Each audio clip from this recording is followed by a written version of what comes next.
My fingers slowly slide down his back, touching the ridges of his spine. I play little bongos with my fingies on them. His pulse quickens under my tongue as I lap at his...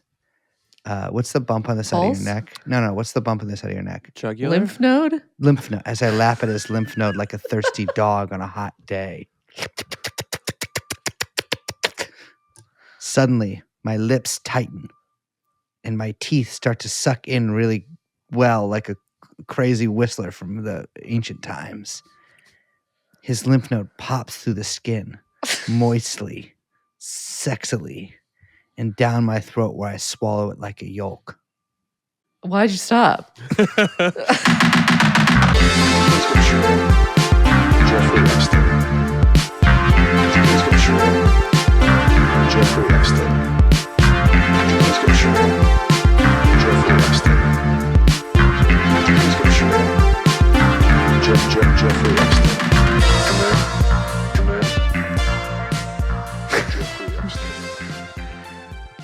People are going to get so mad about that. People are going to like... This is a free episode, right?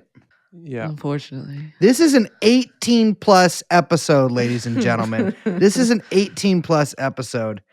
And Because we're discussing extreme adult topics. we're talking about war. Yeah. War fighters. War fighters.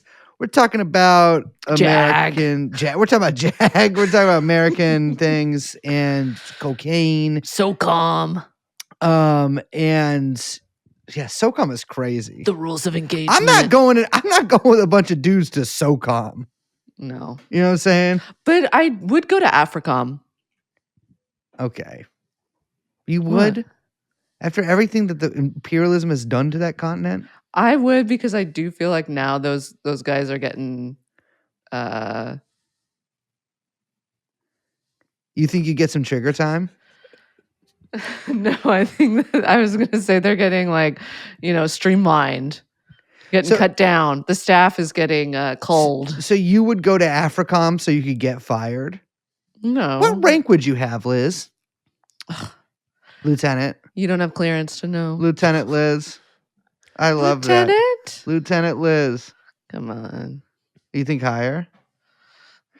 Of course I think higher. Well, ladies and gentlemen, let's give it a Sieg Heil. My name is Brace Belden. I'm just playing. That's not, I don't mean that.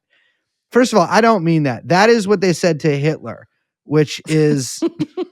You learned so much on this podcast. You know what? People are Could always you like, imagine? People are always like, podcasts are terrible. In fact, I think this is something that you've said, Brace Belden. Podcasts are a terrible medium to learn from. And yet, look at all this knowledge that you impart on our listeners. But could you imagine 1933? It's not even. It's 1930. You're just coming out of it is still kind of it is the Depression in Germany. You've eaten like a piece of meat once. You're never any protein. You're so frail and shit, but you hate the Jews. Somehow still bloated. Yeah, you're still, well, no, you're yeah, well, it's like your corpulent father is still bloated somehow. He's like a sausage dealer, but you are like a street urchin and you only eat a little, you live like a Dickensian existence, but you love Adolf Hitler. And you hit the rally, right? You're like, maybe there'll be some females at this motherfucker. And you go there and you have to Sieg Heil, but you're like, I haven't had enough protein to do that too much. You're saying, yeah. You're physically too weak to Heil. I didn't want to put on what? No, Nothing. say it. So what does Polish person have to say to a Jewish person about this? Hello, everyone. I'm Liz. My name is Brace. I'm producer Young Chomsky. And this is TrueAnon. And the reason we're Sieg Heiling is because we're talking about the American military today. Man, can you tell our listeners the tweet that you sent me today? The Oh my image? God. It was great. Let me look at it again. The social media of this administration is out of control. There needs to be no, I've already been too anti-woke this episode. There needs to be a homophobic Nuremberg after this, where we just get all of these little fucking social media administrators for the fucking Trump regime and we lock them up. Because yeah, well, something worse should happen, but I won't say. I hate these fucking people. I hate this corny bullshit. This is almost like, where did I put it? I guess I put it in the TrueAnon group chat. I gotta find it. No, you sent it to me. I sent it to you. I must have texted you so much since then. This isn't as bad as the memes that like DHS does or whatever that are like, fight for a Christian future and then the photo of like Arnold Schwarzenegger or whatever the fuck they're doing. But this is Hegsethyan for sure. It is, but it's at least in the tradition, the like lame tradition of American military trying to do like video game style. Yeah. Yeah, this is very modern warfare too. Yeah. I don't know why. But it's just as like an image. It says Southern Spear. U.S. military forces are deployed to the #SouthCom. That's what we also say. We have to call it #SouthCom. Hashtag Southcom area of responsibility. In support of #Op Southern Spear at Department of War directed operations and at POTUS priorities to disrupt illicit drug trafficking and protect the homeland. But the image is like... Let me describe it. Okay. Because obviously, like, Liz, I'm a vet. And so, like, some of this shit to me, like night ops, day ops, any kind of like that kind of stuff. In between ops, afternoon ops. And the ops that because it's all about the ops that you don't go on. You know what I'm saying? That's what pre-ops, post-ops. You know what I'm saying? Those are illegal now under Trump. No, not when we're on leave, my man. I don't know why I'm saying that to you. Not when we're on leave. It is an image of a warfighter with one of them helmets. I don't understand how they do all this shit. He's got one of them helmets with a million wires hanging out of it. So many wires and night vision goggles on. He's got his nods. He's got his nods on, but also sunglasses and just little earmuffs. No, so yeah. Oh, because this is the thing that makes American warfighters so intensely pussy. They use For Bluetooth. all of human history, one of the coolest things about being in battle was how loud it was. Because you're just like, wow. It's like, yeah, Hans Zimmer or whatever. Go back to your boy in 1930. His pops. Adolf Hitler? No, his pops, years before in the Great War. He lost his hearing. He lost his hearing because of the shelling. Sure. And because of the shelling, yeah. But it's loud. And so when I was at war, you know what we did if it was really loud sometimes? Lost our hearing. That's what we did. We had this one gun that was so loud you just lost your hearing for a few minutes. It's just that's what it was. And you couldn't do anything about it. Sometimes you put cigarette butts in your ears. And that's now what you did. Look at them. Now they got them. He's got his Drakes on. He's not Drakes, excuse me. He's got his Beats by Dre on. He's got his Beats by Dre on. There, he's got his Peltors. I actually have. And Peltors. Strangely, his Antifa mask. He does. No, he does. They love dressing like he's in his Sicario uniform. He's got a helmet on, and we'll finish the helmet in a moment. His nods, his Peltors, his fucking stupid little sunglasses, his little ranchero mask. But on the helmet, he has a Crusader cross. Yeah. The same tattoo that Pete Hegseth has over his heart, I believe. Yeah. Interesting. We usually do the flag, the American flag. In fact, are you allowed to put? I don't know. And I don't give a fuck. Because I don't that's like one of the things that liberals are like, the flag should actually be displayed at all time. I think the American flag should be displayed the American flag is the same as this. They should put the Israeli flag on it. But like this is some shit that the ISIS propaganda would have. Like the Crusaders are coming. It's the Crusader cross on this guy's helmet. They would have a different kind of crusade. No, that was it. They would be like the Crusaders. We're gonna fight them in the big battle, whatever. But out of his titty is emitted a soldier rappelling. Yeah. Down from a heli, and then a bunch of soldiers waiting around, probably to go. We gotta kill a farmer. It's just sort of a strange thing. Are they doing a lot of rappelling out there? I think that they're mostly killing. They're certainly rappelling me. Fishermen. No, that's like what Operation Southern Spear is doing. Well, they're mostly murdering fishermen. We'll talk about that. Southern Spear might be expanding, but and before we get into this episode more, we're patriots. Absolutely. We're the patient patriots. We wait, we wait and we observe. The patient patriot. I've seen that graffiti actually around Brooklyn. Yeah. Oh, well, that's been me. I'm competing with the Persian poet and Seven Souls Deep, and it's me, the patient patriot. with my slogan. What would that? It gets better. That's terrible. But it is. Everyone knows it only gets bitter. It does. And actually, let's be real. It gets worse. It gets worse. What has ever gotten better? Wi-Fi speed? Actually, yeah, it has. That's pretty much it. I guess some cancer stuff, but more stuff gives us cancer now, right? I'm a little bit maha with that, maybe. I don't know if more stuff gives us, or we've done, more research into what gives us cancer. Yeah, but here's the thing. Hair plugs? Hair plugs. I have a question. Let's poll the men on this podcast. Asked and answered. What do you think about this supposed cure for baldness? None of my business. Yet. Well, we'll see. Liz, I want you to take one look right now and ask yourself if that will ever be a problem. No. This is not about your own. I'm not talking about you as individuals. Where's your solidarity with the male community? To me, it takes all kinds, and many of your brothers are bald. In the past 2 weeks, I've become much more religious. Which religion? Just more general. Just to I haven't really picked warfighter style. I can tell that my faith has grown stronger, but I haven't yet allocated it to one of our many beautiful religions in this world. I love that. God has a plan for everybody, which is exactly like what you tell your kids right before you abandon them. God has a plan for everybody. But I don't have a plan for you. I don't have a plan. No, I know. Yeah. But you know what? And he'll figure it out for you. It's out of my hands. You're out of my hands now. But if God wants you to be bald, he's actually giving you an opportunity to be bald. He's not cursing so you think it's a crime against God?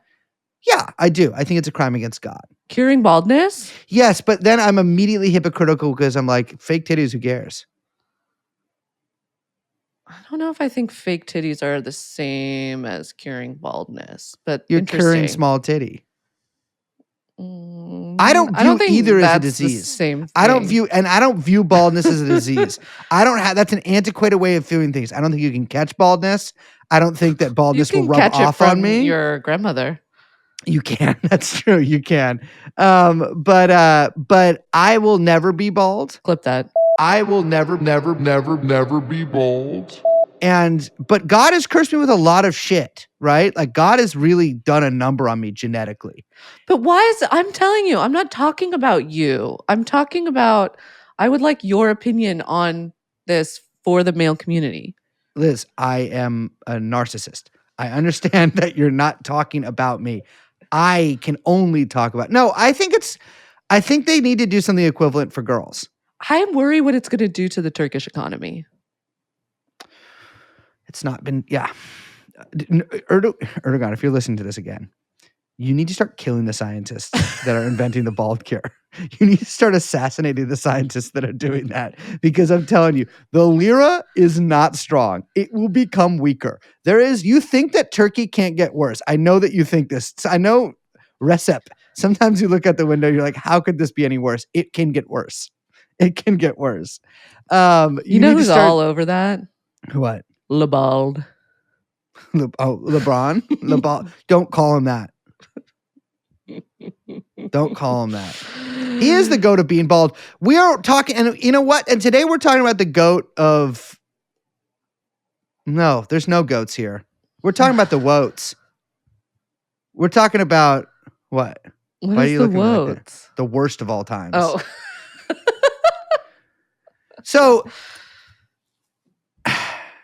As somebody who is now fully MAGA, I went to that MAGA thing the other night. I was with my other. Can you tell them what the MAGA thing is? I went to the America First. I went to a MAGA art show at the America First Warehouse in Ronkonkoma. Yeah, which will our be old stomping grounds. And ladies and gentlemen, I know you're all waiting with bated breath to hear my views on this.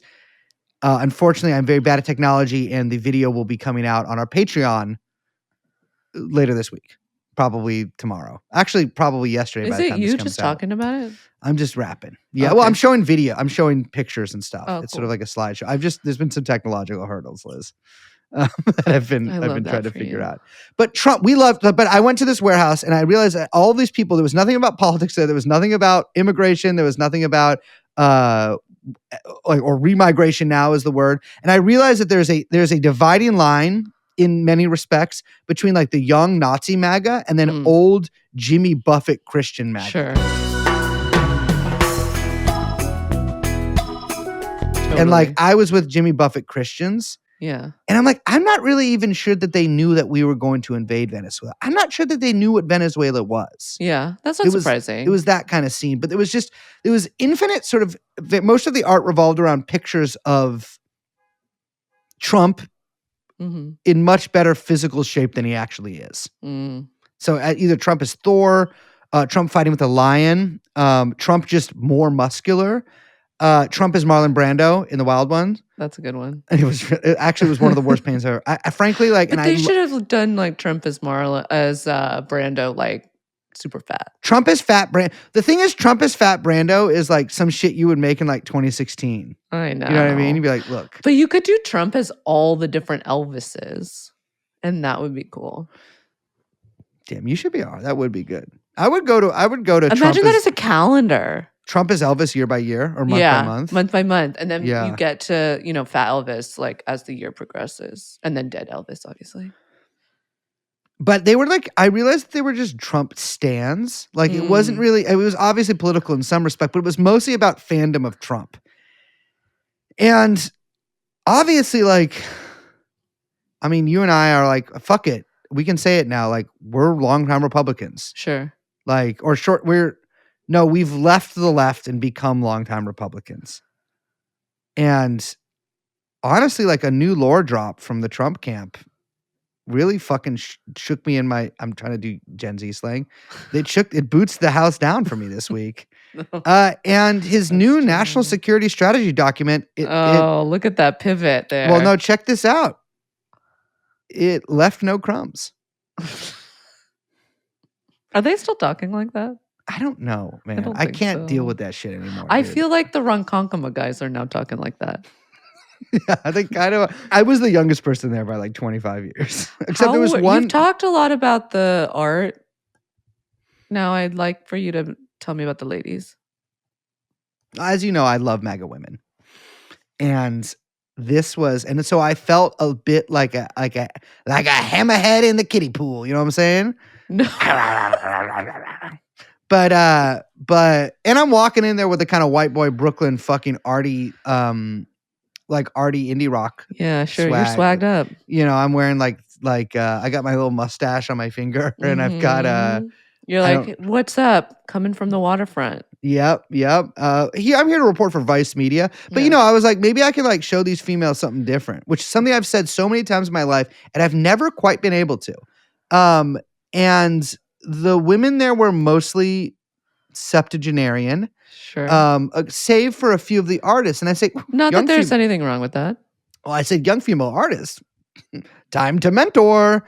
And unfortunately, they were the only young women in the place. So they were constantly surrounded by large crowds of old men. Oh. And so it was a bit difficult for me to go speak with them. Sure. But I did buy a print. And actually, Josh bought a book from one of the women there. And it had something in the book. It was a book of her art. And it was like Joe Rogan, but looking like he's Polynesian. And like, yeah, it was. Because they were trying to do something funky with race, or because they were not good at representation of Joe Rogan? Well, why not both, but he certainly has an Eastern cast to him. And in the book was not only the picture, it was like the print, but there was a view count or like count next to it. And it said original caption. And if the caption had been edited, it said edited caption underneath that and had that caption. And we realized it was her Instagram, but printed as a book, including view counts and like counts. I've never quite seen that before, but I think and not to be like this, it did say a lot. That does say a lot. It said a lot of things. A lot of things. If only old Walter Benjamin, which is how we pronounce it in this household, had been there to see that, he would have flipped his little wig. I do like the idea of just like printing an Instagram feed and being like, here's my art book. That's like some shit they would have sold you in a Sharper Image catalog in like 2016. I feel like they do sell that like they're like, oh, would you you want an easier way to print photos of your baby? Just send us your Instagram and we'll put it in a book. Yeah. Or something. Yeah. But it was really extraordinary. But it was, there was a lot of, and there was what I found the most disturbing, and this is, I'm going to speak at length probably about this in the video, was a series of images painted by the artist Michelangelo. And one of those was of the late dear departed Charlie Kirk, who perished for unknown reasons and by unknown characters. And underneath it said master debater. Oh, that's unfortunate. Now, Liz, if I ever get my pimple popped on fucking live stream, or I'm not going to say that he was on live television because that was not on television, but on my live stream in front of thousands of people and cause an uproar that is unfortunately 2 months later almost entirely forgotten. Don't be fucking letting Michelangelo put master debater under my picture, Liz. That's not okay. It was disrespectful. You know what? I'm gonna fucking put that. I'm a Christian almost, or Jewish, or well, maybe you haven't Muslim. Decided yet. I haven't decided yet, but you whatever. know what though? The grand reveal will be soon. It will be soon because a big holiday, which one, is coming up. They're all coming up. They're all not all of them. Ramadan is not coming up, or unless it is. It is if you're thinking way in the future. Well, yeah, we think in centuries here. So there's actually a lot of Ramadans coming up. We got to talk about Trump, Liz. We got to talk about Trump. People want to hear. People want to hear about Michelangelo. We're gonna have a whole other thing on that in the Crackpots newsletter section. Trump's national security document came out. Who do you think wrote this? Grok. No, Grok. I know a lot about how Grok writes now. It's not Grok. Grok is way sexier than this now. I will say it does sound like Grok. I feel like JD. I don't think oversaw it. Maybe. I don't know. Who knows? But it is. There's a plain spokenness to it that really, I really hate the way this is written. I'm not gonna lie. I do appreciate though the honesty that comes with it though. And I'm not even being sarcastic there. I actually do. I think it spells things out in pretty plain language. Well, that's what's so funny, right? Is that it's like, you know, in the past, like NSS documents, like from other, like even like the Biden administration, but I'm really thinking about Obama. Like they're so over-designed and branded, and these like, you know, big PDFs that, you know, look super official or whatever. This is like literally a Word document in Times New Roman. It is the most basic of basic. And then it's also like says things super, super plainly. Like there's like a whole, you know, it says over and over again that like diplomatic interests must align with corporate interests. Like it just says shit like straight up, where like savvier administrations would at least try to kind of like sand that down or like, you know, couch that in polite foreign policy kind of rhetoric or whatever. And that's like something that's like one of the perversely great things about the Trump administration is that it's just like always speaking empire plainly. I think that like I really did. And it actually, especially in the second term, it's much more because at the first term he still had a lot of, and obviously they've sort of reconfigured themselves or reconstituted themselves. But like there was so many like older kind of just neocon people that they still use this kind of like classic US government language, and here it's much more like YouTube commenter style. I want to read a section. And there's, you know, it's like a 28-page document. It's not very long. You should read it if you get a chance, ladies and gentlemen. I mean, I think it is. I think it is giving Google Doc. Yes. But there's a section that just says flexible realism. U.S. policy will be realistic about what is possible and desirable to seek in its dealing with the other nations. We seek good relations and peaceful commercial relations with the nations of the world without imposing on them democratic or other social change that differs widely from their traditions and histories. So that's like, we're not going to do they're not going to do the neocon shit and try to change the government. We recognize and affirm that there is nothing inconsistent or hypocritical in acting according to such a realistic assessment or in maintaining good relations with countries whose governing systems and societies differ from ours, even as we push like-minded friends to uphold our shared norms, furthering our interests as we do so. Which is, I love the last little section there, furthering our interests as we do so. But I think it is finally at least someone saying like, we don't care that Saudi Arabia is not a democracy. I was just going to say, we don't care about women driving in Saudi Arabia. As much as their film industry is making Dakota Johnson feel hopeful about the future. And even in the less than 24 hours that I've been here, I have a renewed faith in cinema. That's amazing to hear. Do you think she was wearing a wig in that video? I mean, something was certainly snatched. Jesus Christ, Liz. Well, TrueAnon, number one Gen Z podcast. But I think that is a good little paragraph because you have like, it was like, finally we don't have to like speak out of both sides of our mouth. You know what I mean? Yeah, and by us, I mean us and our friends on the administration here. It's just one side of our mouth. It's just one mouth. It's just one mouth we're speaking out of, but like we don't care that Saudi Arabia is like a monarchy or whatever. But if you're Europe, you got to stop being woke. Is kind of what that's saying. And don't get us started on the Chinese. But like, okay, you might be like, okay, well, okay, that's like that is realistic, and like that is generally the U.S. government's like, not generally, but in when it has suited us in the past, that has been what we've done. And obviously there's USAID and NED stuff that has like gone to democracy promotion in many places. I have a feeling that is not stopping because obviously it's not real democracy promotion. It is actually like CIA shit, like covert ops, as we'll get to in this episode. Reorganized, but a lot of that money has been fucking cut, as we know. There's this other section that I just want to pull one. I mean, we're going to kind of go through some of this. I just want to pull one line out that I think is important, where they say no adversary or danger should be able to hold America at risk. And this is kind of a little flag for me, that key language there, I think, hold at risk, which is basically like a polite foreign policy way. Like when I say foreign policy, I mean like the way like big time foreign policy circles speak. That language, it's like a way of saying like to threaten. Like America cannot and will not exist with competitors, and so it will neutralize and eliminate them, which is, you know, for all this sort of like quasi paleocon signaling from the administration, or like you know, with JD kind of being that guy, that figure, and Trump sort of dabbling in some of that too. That's like a super Cheney-esque like kind of vision for America.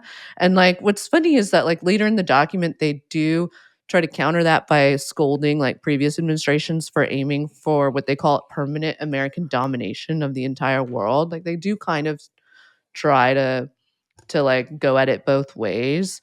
But this is kind of in foreign policy language what's called primacy. Oh, like slap bassy. But no, it's a strategy aimed at kind of like maintaining such overwhelming power that no other state can seriously challenge it. Yeah. And it's like a constant active pursuit of staying at the top, which means using force to go after like even hypothetical threats to US supremacy. And like obviously that can be really widely defined, and then can justify a lot of military excursions, even as they're sort of like giving these kind of nods that, oh, this isn't kind of neocon, this is like this new sort of way, you know? And I think like for all of the talk of like peace and retreat and re-strategizing, like they do start off the document being like, as everyone knows, Donald Trump is the peace president. But this is like in no way a dovish document at all. No, you know, and it's funny because I think that like, I feel like foreign policy realism has gotten really big. Literally because I think there's been like John Mearsheimer viral YouTube videos that like a lot of people, I'm not even joking, because like you never really used to hear people like, and not to some extent you did, but like to couch it specifically in those terms as like realism, I think has definitely become in vogue in the past few years. Yeah.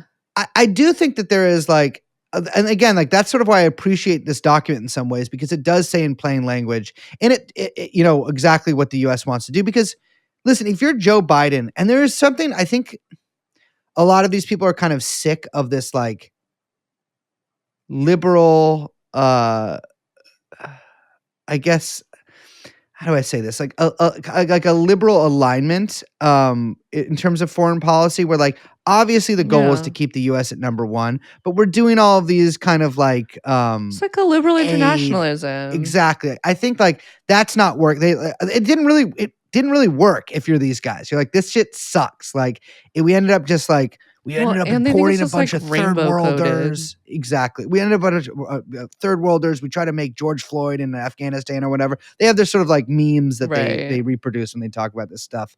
But the reality is I think a lot of liberal internationalism did complicate the actual project, which is American primacy. And I think that this is a reassessment and a reevaluation of that in a major way. Like I think the actual project is the same, but this is probably just like it's a little bit more of a you can just do things kind of attitude of looking at the world. Yeah, and there is a sort of to kind of like distinguish between primacy and like hegemony, maybe. Like there is this sort of sense of we are in relentless pursuit of maintaining and maintaining and remaining or getting back on, depending on what you think of the U.S. stature right now, of the U.S. at the top. Yes. Like to the expense of anything else. And there's no kind of responsibility or reciprocity toward like public goods for the world. Yes. Which is maybe what you could say like a hegemonic state has. That I think, regardless of how, when I say public goods, like I don't necessarily, I'm not ascribing a kind of like moral judgment with that, but the idea is that a hegemonic power does sort of like have a kind of reciprocal relationship with other states as part of its way of maintaining hegemony, right? It has to like kind of like, provide things for the world, which could just be fucking Hollywood movies, right? There's like many ways that could be. Or NATO, or USAID programs for, scientific research in Africa, whatever, that, maintain its like hegemonic project. Or, we could go back to the British Empire and there's, all sorts of like, those had a colonial relationship or whatever, but it's the same sort of sense. This is not that. No. And I think it is actually just recognition that wasn't working. Like a lot of those institutions and a lot of those things that we were doing were sort of they were either decadent or decaying or both.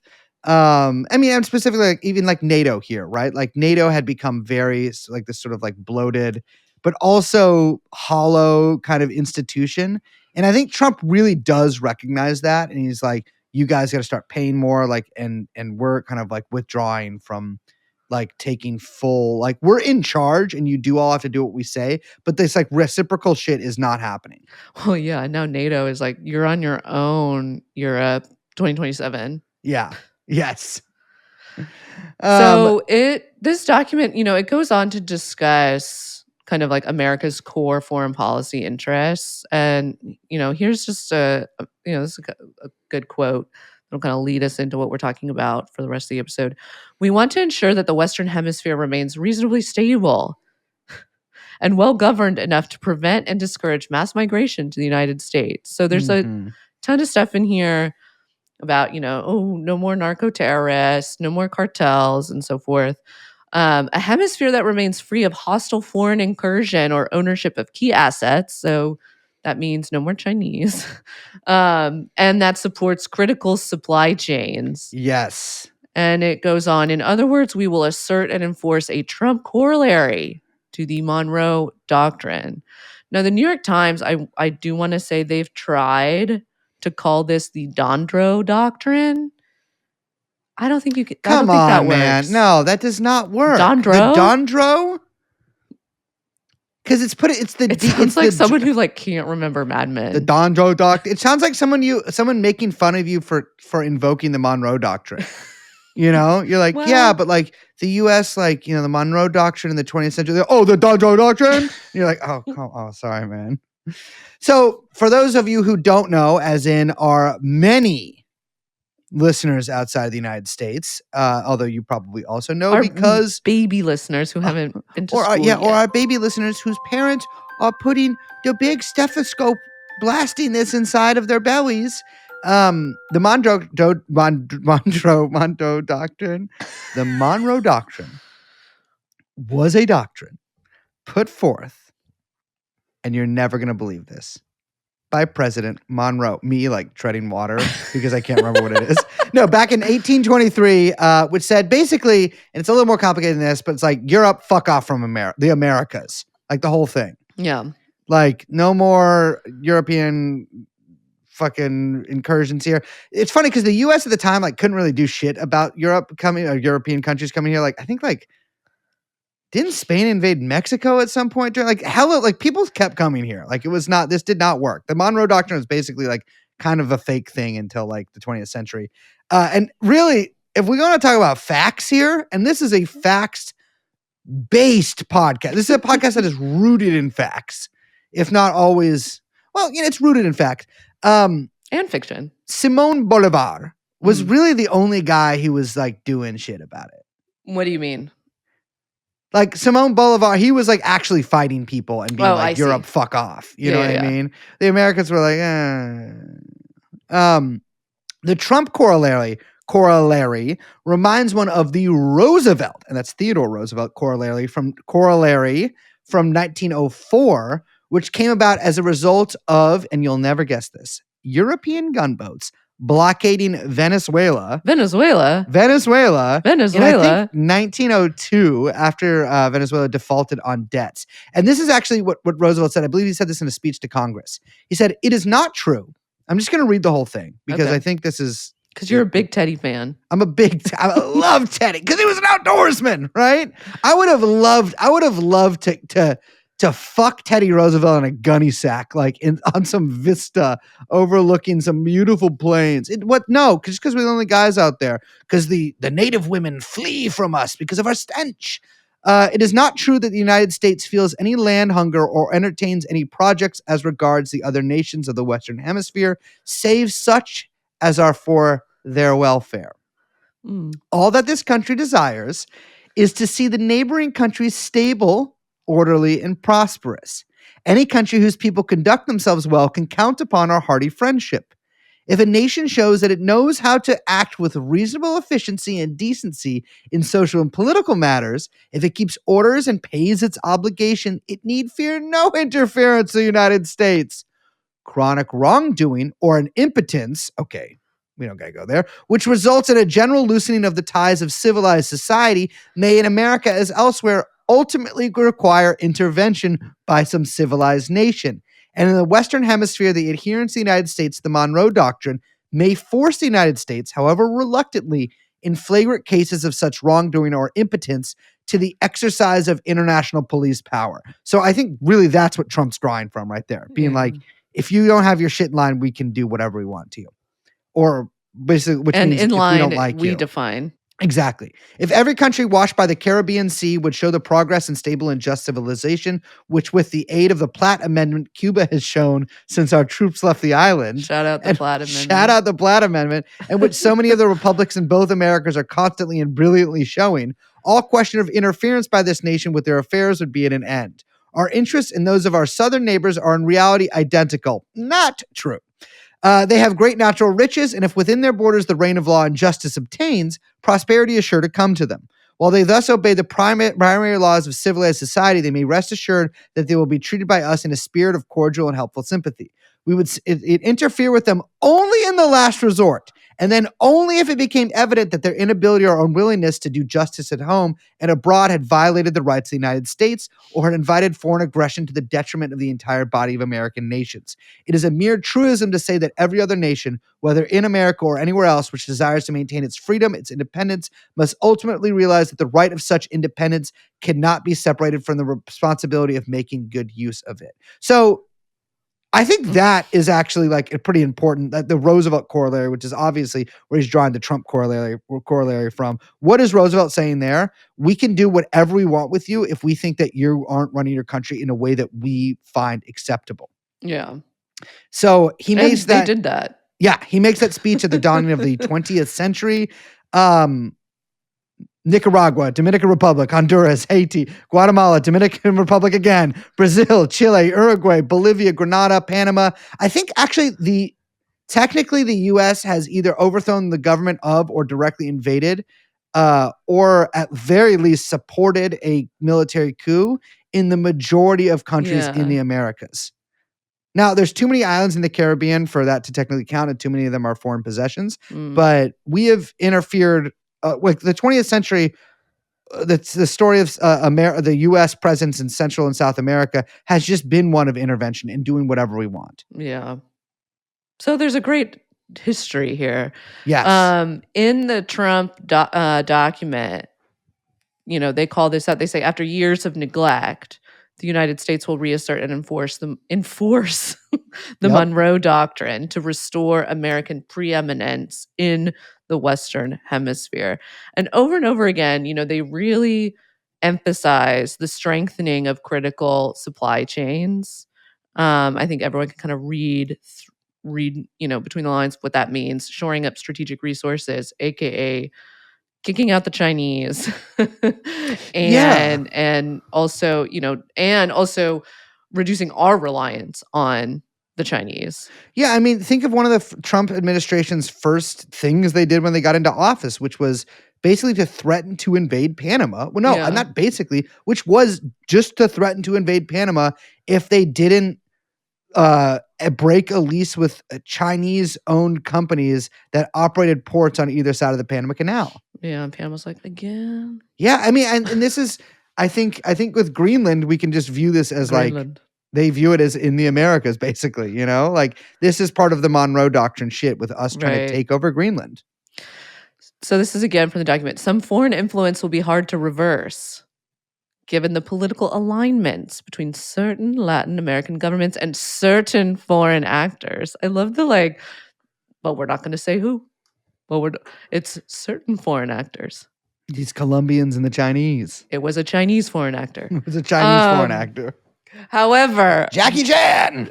Many governments are not ideologically aligned with foreign powers, but are instead attracted to doing business with them for other reasons, including low costs and fewer regulatory hurdles. It's all those goddamn regulations that we're always imposing it's just, the Latin Americans are like, it's too many regulations for us. And this is one of my favorite lines, I got to say. All our embassies must be aware of major business opportunities in their country, especially major government contracts. Every U.S. government official that interacts with these countries should understand that part of their job is to help American companies compete and succeed. Incredible. Well, I mean, it's like it's good they're saying it. No, but it's just of course. It is so funny to compare that to like Obama era Samantha Power. Yeah. You know what I mean? Like, it is just a complete and total okay, all of our diplomats, you are representing U.S. companies. It's fucking nuts. I mean, that has always been, there's always economic attaches and stuff like that, but it is really funny to just say it. I mean, but that's, again, what I appreciate so much about this document is I think this is they talk directly about this at some point. I don't think we put it in our notes, but they're talking about we can still realign Americans' foreign policy with what needs to get done. It's it's not too late, but it is funny. Liberal internationalism did seek to basically disguise a lot of this behind like various veneers of human rights and fair trade and all this Sure. stuff. And this is like And like it's polite salon speak. exactly. And like, good-minded liberal internationalism. And this is just like, no, you go down there and you get that fucking Palantir contract. Motherfucker, you are a salesman for Chevron. Yes. Yeah, I mean, it's just, it is worth saying as, because we're going to talk about this now, speaking of Chevron, in context of what's going on down south in the Caribbean as we speak. But, Latin America has kind of always been the place where the US has gone when it needs to sort of like flex its muscle on the world stage. Like it just has always kind of like, during the, I think that happened in the 19th century is certainly true during the Cold War. And especially true, after we got our ass handed to us by the Vietnamese, we went down there and showed who's boss. Yeah. But it is a kind of place where we go to manufacture, I think, the appearance of great power competence. And boy, oh boy, is the Trump administration trying to do that now. Yeah. And one thing before we move on down south, I think a lot of people have made note that the document does not mention Russia or China much. No, there's a lot of Asia. I know, but like it compared to like the last Trump national security strategy document and the Biden one, it is sort of like a realignment, right? Like it's and the thing is I don't want to say like we're not pivoting from China.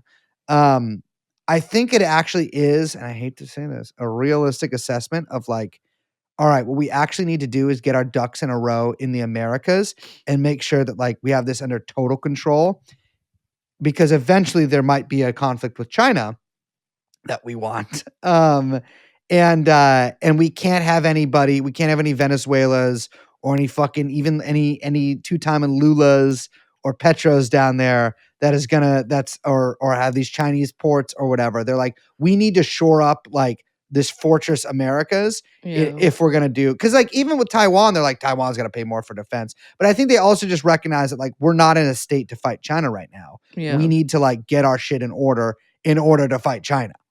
That is kind of what I get from it.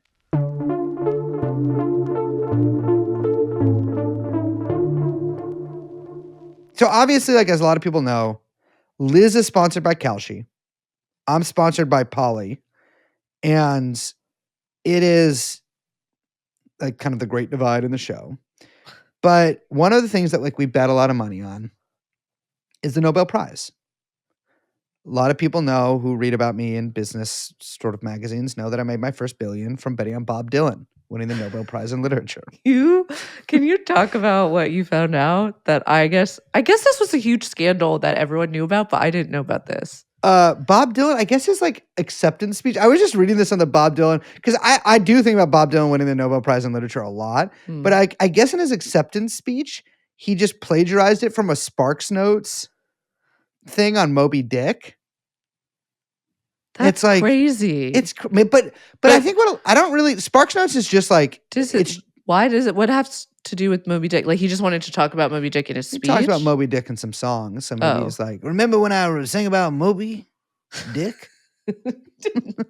I love your Bob Dylan. I think it's really good. Yeah. Send me a normal picture from the front. Bob, yeah, I love Bob. And I love Moby. I love Moby's dick. Maybe Timmy could have learned a thing or two from you, from Bracy. Chalamet?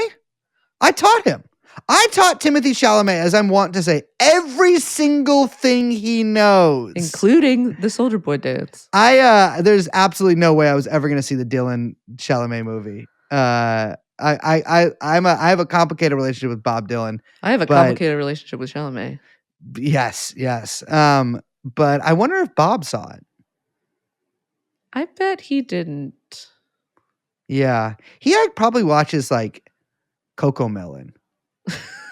You know what I'm saying? I don't know if he watches things. I think he watches Coco Melon on iPad like baby. Like, genuinely, look at Bob Dylan and picture him with over-the-ear headphones at a restaurant with a fucking iPad with a crazy rubber case. It's not Coco Melon. It's fucking Candy Crush. That dude is addicted to Candy Crush. Yes, because Bob Dylan is way dumber than people think. And so, like, I think that people... I didn't even know Sparks Notes was a thing still. I don't know either. I was, unfortunately, my school career did not coincide with the internet being good enough for me to cheat at school on. And so... That's so wholesome. I know. Well, I kind of went to stupid person school, so it wasn't much to cheat on anyways.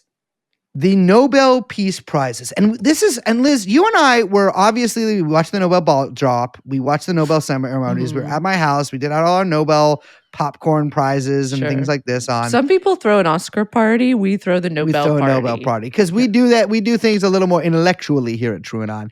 And we were like, oh, you know what? I fucking hate the Cheeto in the White House, but I think he's going to win the Nobel Peace Prize because as much as I hate to say it, going by what Trump says, he did technically oversee some peace negotiations between some countries.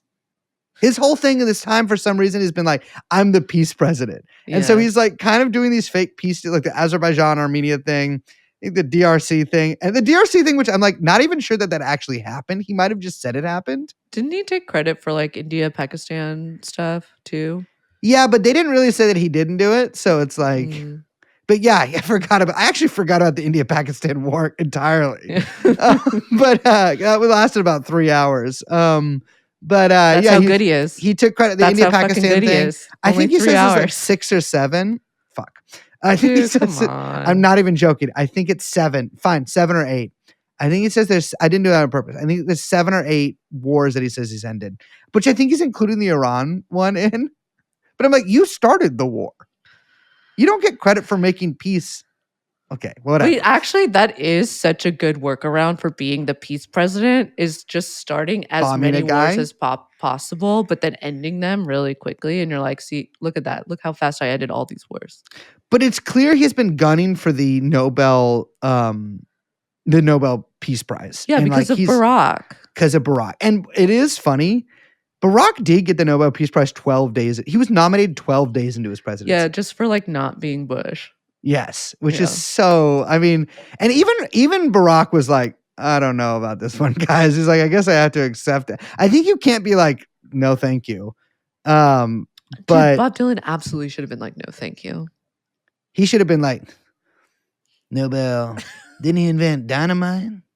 Like some shit like that. You masters of war. His peace songs are so. They should have sent Bob Dylan to Vietnam. Like, if I was in charge back then, I'm like, no, Bobby's going. No, Elvis ain't going to Nam. Oh, That'd be crazy. Fat Elvis in Vietnam. Could you imagine? He's the guy at the PX. They should have done that. Sent Fat Elvis to Nam in like 67. Elvis, you die during the Tet Offensive because Elvis gets stuck in the doorway after the Vietnamese set fire to your fucking horrible Quonset. Don't let Fat Elvis find those tunnels. Yes. Elvis is a tunnel rat and he's stuck in the tunnels. You just see his butt with his little mama. He's shaking his butt. It's coming out. He's like, oh mama. And the oh mama's echoing through there. Oh mama. He gets killed and you find his letters and they all just say, oh mama. Anyways, you get it. I was like, thank you very much. I thought it was I knew it was going to be Trump, but I was like, all right, they're going to pick some like 2-state cocksucker, like some random, like whatever NGO guy that we've never heard from either Israel or Palestine. Somehow they picked Machado. She's been on the list for so long. You know what? She's on the list. It's her turn. It's her turn. Maria Corina Machado. She wrote, and this is kind of gives you a hint for this, because I think a lot of people were like, who is this strange looking lip fillered woman? Because he does have lip fillers. Let's be honest. Let's be real. Let's be real. She wrote on Twitter after she won, the recognition of the struggle of all Venezuelans is a boost to conclude our task. Okay. Run that one. Maybe by a translator. To conquer freedom. Okay, definitely run that by a translator. The recognition of the struggle of all Venezuelans is a boost to conclude our task to conquer freedom. We are on the threshold of victory, and today, more than ever, we count on President Trump, the people of the United States, the peoples of Latin America, and the democratic nations of the world as our principal allies to achieve freedom and democracy. I dedicate this prize to the suffering of Venezuela and to President Trump for his decisive support of our cause. Exclamation point. Well, it was exclamation point. And it was and she mentioned Trump in like everything after that, because I think she was afraid that he would pull support for her effort to overthrow the Venezuelan government because she got the Nobel Prize instead of him. I'm not even joking. You know what? And she's been working her whole life on this. Her whole life. But I do want to mention that Trump did get the first ever FIFA Peace Prize last week. Bro. Did you see this? Yes. It's like how the Lakers won the first ever, quote, NBA Cup. Come on. Was there another one? There's an NBA Cup? I don't want to talk about it. What's going on right now? He also said during that speech, which I think this is worse than any Obama apology tour bullshit. He said that American football should change its name because there's only one football. This is you know what though? This is I do think the libtards are right about this, where you get Trump in a room, someone convinces him of something and he's like, oh, okay, you're right. Can you imagine, he doesn't actually think that. He would never say that if Goodell was in the room. You know what I mean? But he probably was like, they gave me this. Look, these FIFA guys, they're so nice. You know what? They're right. They are right. He also just loves FIFA. Wow. Wasn't the FIFA guy there? Game recognized game. Well, no, but what was it like? There was some important diplomatic thing where the FIFA president was just also there. Yeah, because the fucking World Cup is coming to America next year. I know, but it had nothing to do with the World Cup. He was hosting I can't remember who, but it's just the FIFA guys are just in the White House now. Yeah. So, worldwide criminal syndicates love worldwide criminal syndicates. Who is Maria Corina Machado? Why is she dedicating her Nobel Peace Prize to Donald Trump? Why is she going on Bloomberg podcasts and begging Donald Trump to bomb her country? I love and publishing in the Washington Post multiple things, including a manifesto, which you know the rule about that, and asking Pete Hegseth's military to bomb the country she's from. Well, we got to talk about her history a little bit. Yeah. But before that, we actually have to talk about Venezuela history a little bit. We can't get into all of it, obviously. And we've talked about Venezuela before. Venezuela discovers oil. This is the thing you really got to know. Venezuela discovers oil in 1914. Maybe a little before that, but that's when the big oil starts coming through. Everything changes. Everything is amazing after that. It builds an economy based on social justice, based on welfare for all people. All the little campesinos are moved out into the cities, and there's a big industrial base just playing. It is more Caudillo, latifundio bullshit, with oil all done under foreign concessions and money going to Western or Northern big business. It is the world's largest exporter of oil until 1935, and eventually the Hydrocarbons Law of 1943, which saw a 50-50 profit split, led to the expansion of the oil industry and some social welfare, and eventually large infrastructure spending. And in fact, Venezuela in the 1970s, as you were constantly hear people say, was one of the richest countries in the hemisphere, with a very large middle class, rather. And the Venezuelan oil industry was nationalized in 1976. I know, but 76 was a pretty good year for oil, so I think they were like, "Fuck it, let's do it." Under PDVSA or PDVSA, a technically private company, but with the Venezuelan state as the sole shareholder. By the end of the 1970s, with a collapse in oil prices, so just a couple years later, and rampant corruption in the two-party political system, the economy tanks, unemployment rises, and there is a big liberalization of the economy, which does not work. Shocking.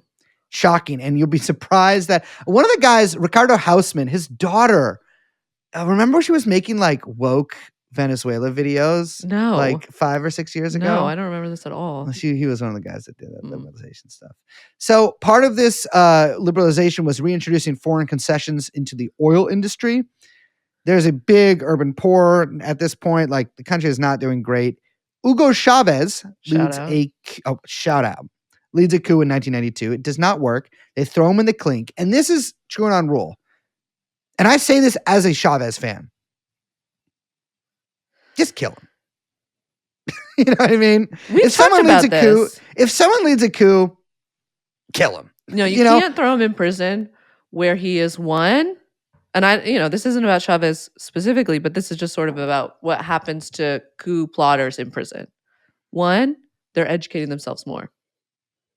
You're learning a lot. They're reading the 12 Laws of Power. They're reading all of the primary texts and some of the secondary ones. Mm-hmm. And then also gaining followers through aura farming. Yes, aura, and that's a really big thing you can do in prison. That's one of the biggest prison industries. And also working out. But it all goes hand in hand. If you do throw the guy in prison, never let him out. Yeah, well, so there's a couple mistakes here. They let Hugo Chavez out of prison, and he's like, thank you, I'm going to run for president. And guess what? He wins. Yeah. He wins in 1998, takes office in 99 on a Bolivarian line that was not yet explicitly socialist. In 2001, he enacts a new hydrocarbons law, which forces foreign companies into mixed arrangements with PDVSA, where PDVSA has majority control. And I'm not an expert on the Venezuelan economy or anything like this, but obviously the big thing that everybody knows is like they funnel a lot of that money into misiones to for social welfare and housing and literacy and all this kind of stuff. He is couped in 2002 by the military in one of the worst coups of all time. Really bad coup, like really, really bad coup, and very shortly lived. It is one of the pussiest coups ever done because they win. They get him. They take him to a prison. And yet they don't. Or to a military base. And then they're like, oh, fuck. Nobody wants this. The U.S. knew about the coup, obviously, or probably helped. But we know that the U.S. knew about that was going to happen. It's supported by a bunch of NED, USAID-funded groups. The coup plotters signed the Camorna Decree, which legally is like, that's like was the thing that like took out Chavez. Like they're like, we're signing this new document.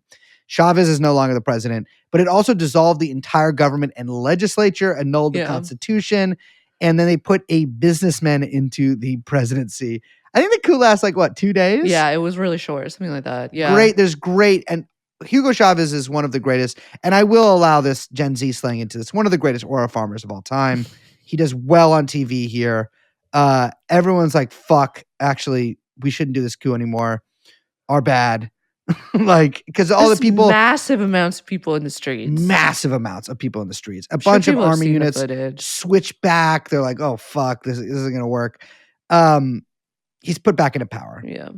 But in 2003, there's an oil strike that is essentially the work of internal sabotage by white-collar PDVSA employees backed by the opposition and with the knowledge of the CIA. In fact, this is from an April 2002. That strike is in 2003. April 2002 Senior Executive Intelligence Brief. Would you read this, Liz? Yeah, it says, to provoke military action, the plotters may try to exploit unrest stemming from opposition demonstration slated for later this month or ongoing strikes at the state-owned oil company PDVSA. White-collar oil workers began striking on Thursday at facilities in 11 of 23 states as part of an escalating protest against Chavez's efforts to politicize PDVSA. Protracted strikes, particularly if they have the support of the blue-collar oil workers union, could trigger a confrontation. Redacted. Yes, so CIA knew this was happening, blah, blah, blah. I'm sure they were helping it. That's what they did in Chile against Allende. In 2004, the oil strike, it causes like a huge amount of economic chaos. It is eventually resolved, but in 2004, the NED, National Endowment for Democracy, funded Sumate, probably pronouncing that wrong, but subjective down, you can say it any way you'd like, tries to recall Chavez. They lose the recall. They do a recall petition, California style. They lose it. And then they try to bring all these international groups in to be like, Chavez has got to get out of there. And they're put on trial. No one does a recall like California. The reality is a lot of the people involved in this were involved in a fucking coup against the government. I'm sorry. They should have been put on trial then. But this is... Chavez's project here is a social democratic one, and he's really trying, and they're not making it easy for him. By 2006, he becomes more explicitly socialist. The opposition ramps up. And then we talk about this in our Silver Core episode, but just all these different ways they try to overthrow the Venezuelan government. The U.S. does this maximum pressure strategy starting in 2018. That continues for a while, too. Yes, it's still basically continuing. Yeah, well... They foment a bunch of riots. There's a Live Aid concert put on by Richard Branson on the forgot about border. that Do you one, remember yes. that? Where they burn the aid. The opposition burns the aid. And people were like, why isn't Chavez taking this aid? They should have burned Richard Branson. I know. Well, we say that in a metaphorical way. Or like an effigy. But the opposition should have been like, Richard, thank you. We love you, Richard Branson. Who do you think who performed at that? I don't know. Who performed it? Let's look at that. Colombian border Live Aid. Venezuela Aid Live. We had, I don't know. Most of these are like Colombian and Venezuelan performers. They all are. Maui Ricky? No. Maui Ricky, why'd you do that? And then Alesso also performed. And Danny Ocean. But it was just a disaster. The Juan Guaido shit. Do you remember that shit? That was like a little before we started the podcast. Yes. We love Guaido around here. I mean, what an amazing character Guaido the was. Mayor Pete of Latin America. He really was. And you know what? I believe he was a member of the Socialist International.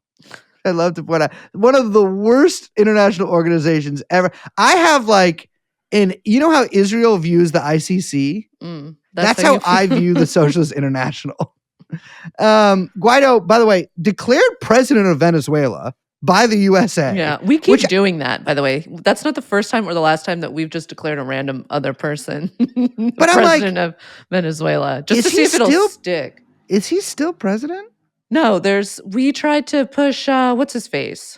Eduardo, that's the new guy. Oh, the old man? Yeah. Yeah, I can't remember his full name. He's 75. So he'll probably die in office. Yeah.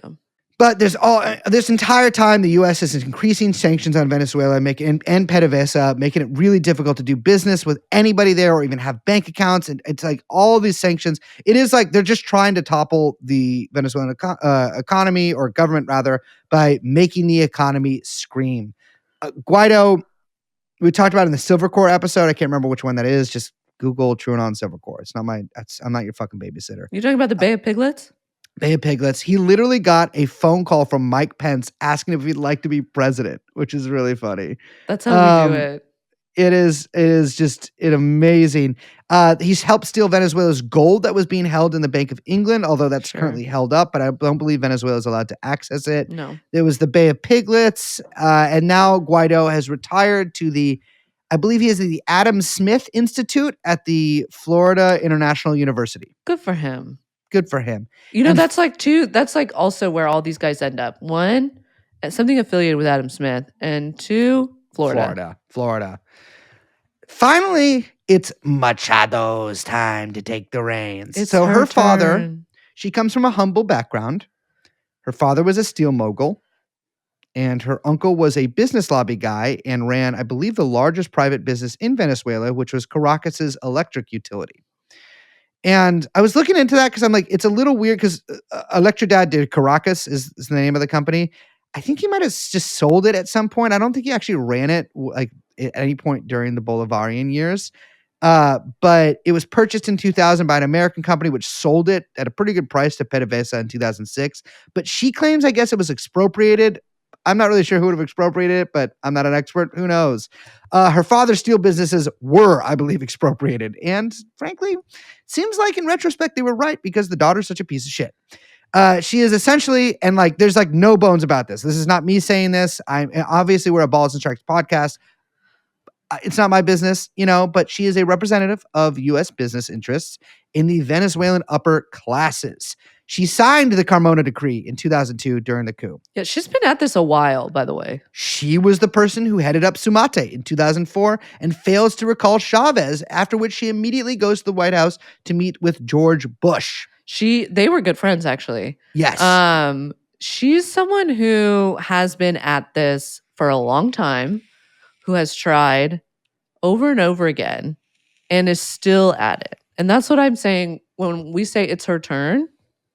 That's what we mean, because she has been down for too long. She's known as the Iron Lady of Venezuela, obviously a call to Margaret Thatcher. She is sort of under Leopoldo Lopez's wing, but she's seen as actually a pretty divisive figure on the Venezuelan opposition because she's very right wing, and there is like a social democratic Venezuelan opposition. Extremely right wing. Like she is far right. Far right. She wants to privatize and sell off everything. Like she wants to like a radical complete privatization of the government. I mean, she's like Malay. Yeah. Real like to the right of Margaret Thatcher, I would say. She was arrested in 2014 for plotting to kill members of the government. Wow. She was behind a bunch of riots. She was prevented from running in the last election in 2024, which is either the old guy. Just to reiterate, this is the now winner of the Nobel Peace Prize. Correct. Yes. Still living in Venezuela, I guess. And she's like giving interviews to Bloomberg being like, Hegseth, like you need to bomb the country. From Venezuela, published the Freedom Manifesto in Washington Post, sort of a proto-constitution. And she is the new Guaido. She is like, if America does succeed in toppling Maduro and taking out the Venezuelan government, she will be installed.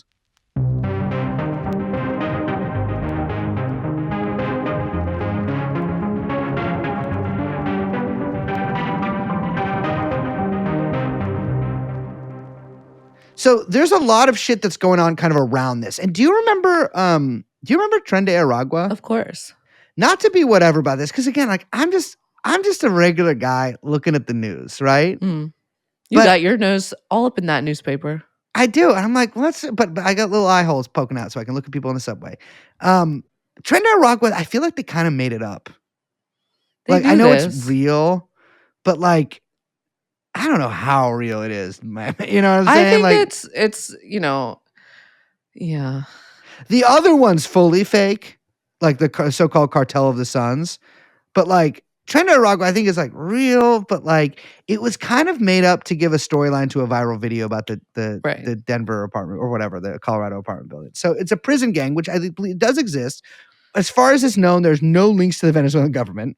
Back in March, when declaring Tren de Aragua a terrorist organization, the Trump White House made this statement. Would you read the statement out? Tren de Aragua, TDA, is a designated foreign terrorist organization with thousands of members, many of whom have unlawfully infiltrated the United States and are conducting irregular warfare and undertaking hostile actions against the United States. TDA operates in conjunction with Cartel de los Soles, the Nicolas Maduro regime-sponsored narco-terrorism enterprise based in Venezuela, and commits brutal crimes, including murders, kidnappings, extortions, and human, drug, and weapons trafficking.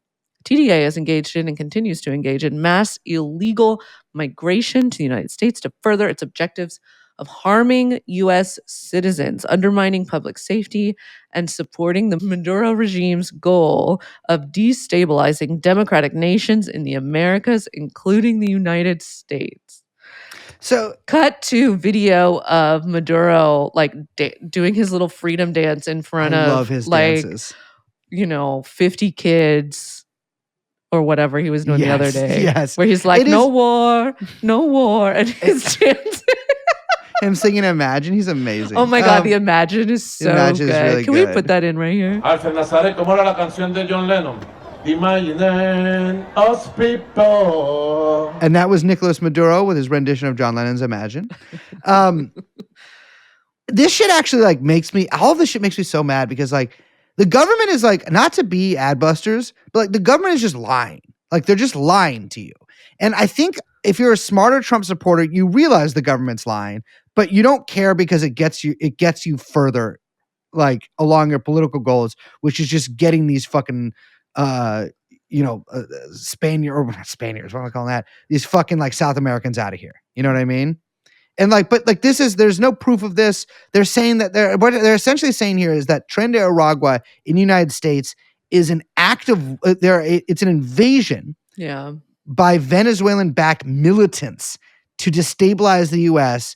by taking over the Denver apartment complex or whatever. I guess it was going to be their base of operations. They're sort of like taking, and we'll talk about this in a second too, a little bit more specifically, but they're sort of taking the logic from the GWAT of how Al-Qaeda and terror-sponsored groups were there to attack American freedom and were infiltrating different whatever. They're kind of taking some of that logical framework and now imposing it in other states to these sort of like other kinds of organizations. Well, this is what back when we were talking about 9/11 too. This is like 9/11 2 to me, where it's just the logic of GWAT, but like expanded to everything, right? And so like it's just these are Al-Qaeda infiltrators, right? And at the behest of Osama bin Laden, which is also why you keep hearing them. I would say some of the more intellectually challenged spokespeople for the regime constantly talking about how like Hezbollah is also working with Maduro. Not only Hezbollah, did you see there was a Wall Street Journal article that was like Venezuelan and African jihadist drug traffickers are flooding cocaine into Europe. It's like, all right, we're checking everything off here. So the pumping up of the TDA threat comes for like two pretty obvious, or probably more than two, but two really obvious reasons. One is that U.S. sanctions on Venezuela had so damaged the economy that large-scale migration began around like 2015. Like, there was a lot of people coming from Venezuela.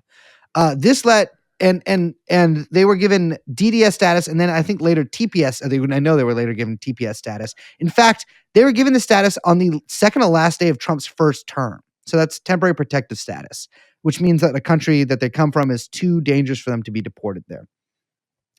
By declaring Tren de Aragua a terrorist organization, Trump revoked the TPS status, I think, of all Venezuelans, and is engaged, as many people I'm sure are familiar with, we've talked about on the show, in like large-scale deportations of Venezuelans. And remember, like that apartment building in Chicago that they did that like hype video raid on, that resulted in no arrest, but like.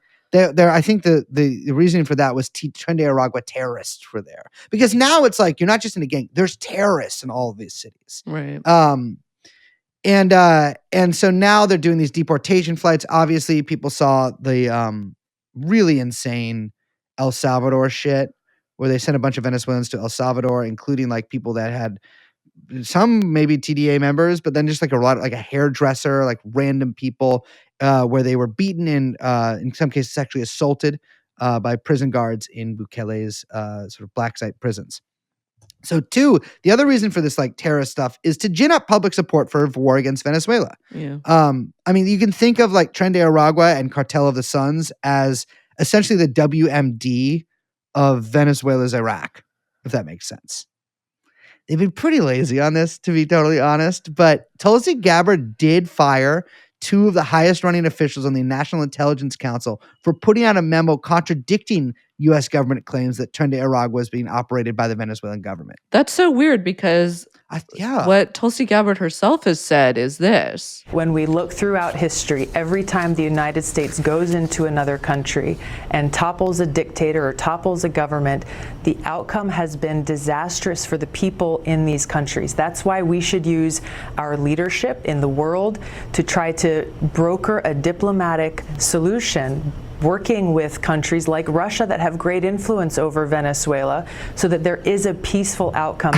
Tulsi, what a debased piece of shit Tulsi Gabbard is. Man. Wow. Is it even worth it? Probably in some way it is. I mean, the U.S. government did invoke the Alien Enemies Act to deport members of TDA. Again, many of whom just appear to be regular people, but I believe that has now been blocked by the courts.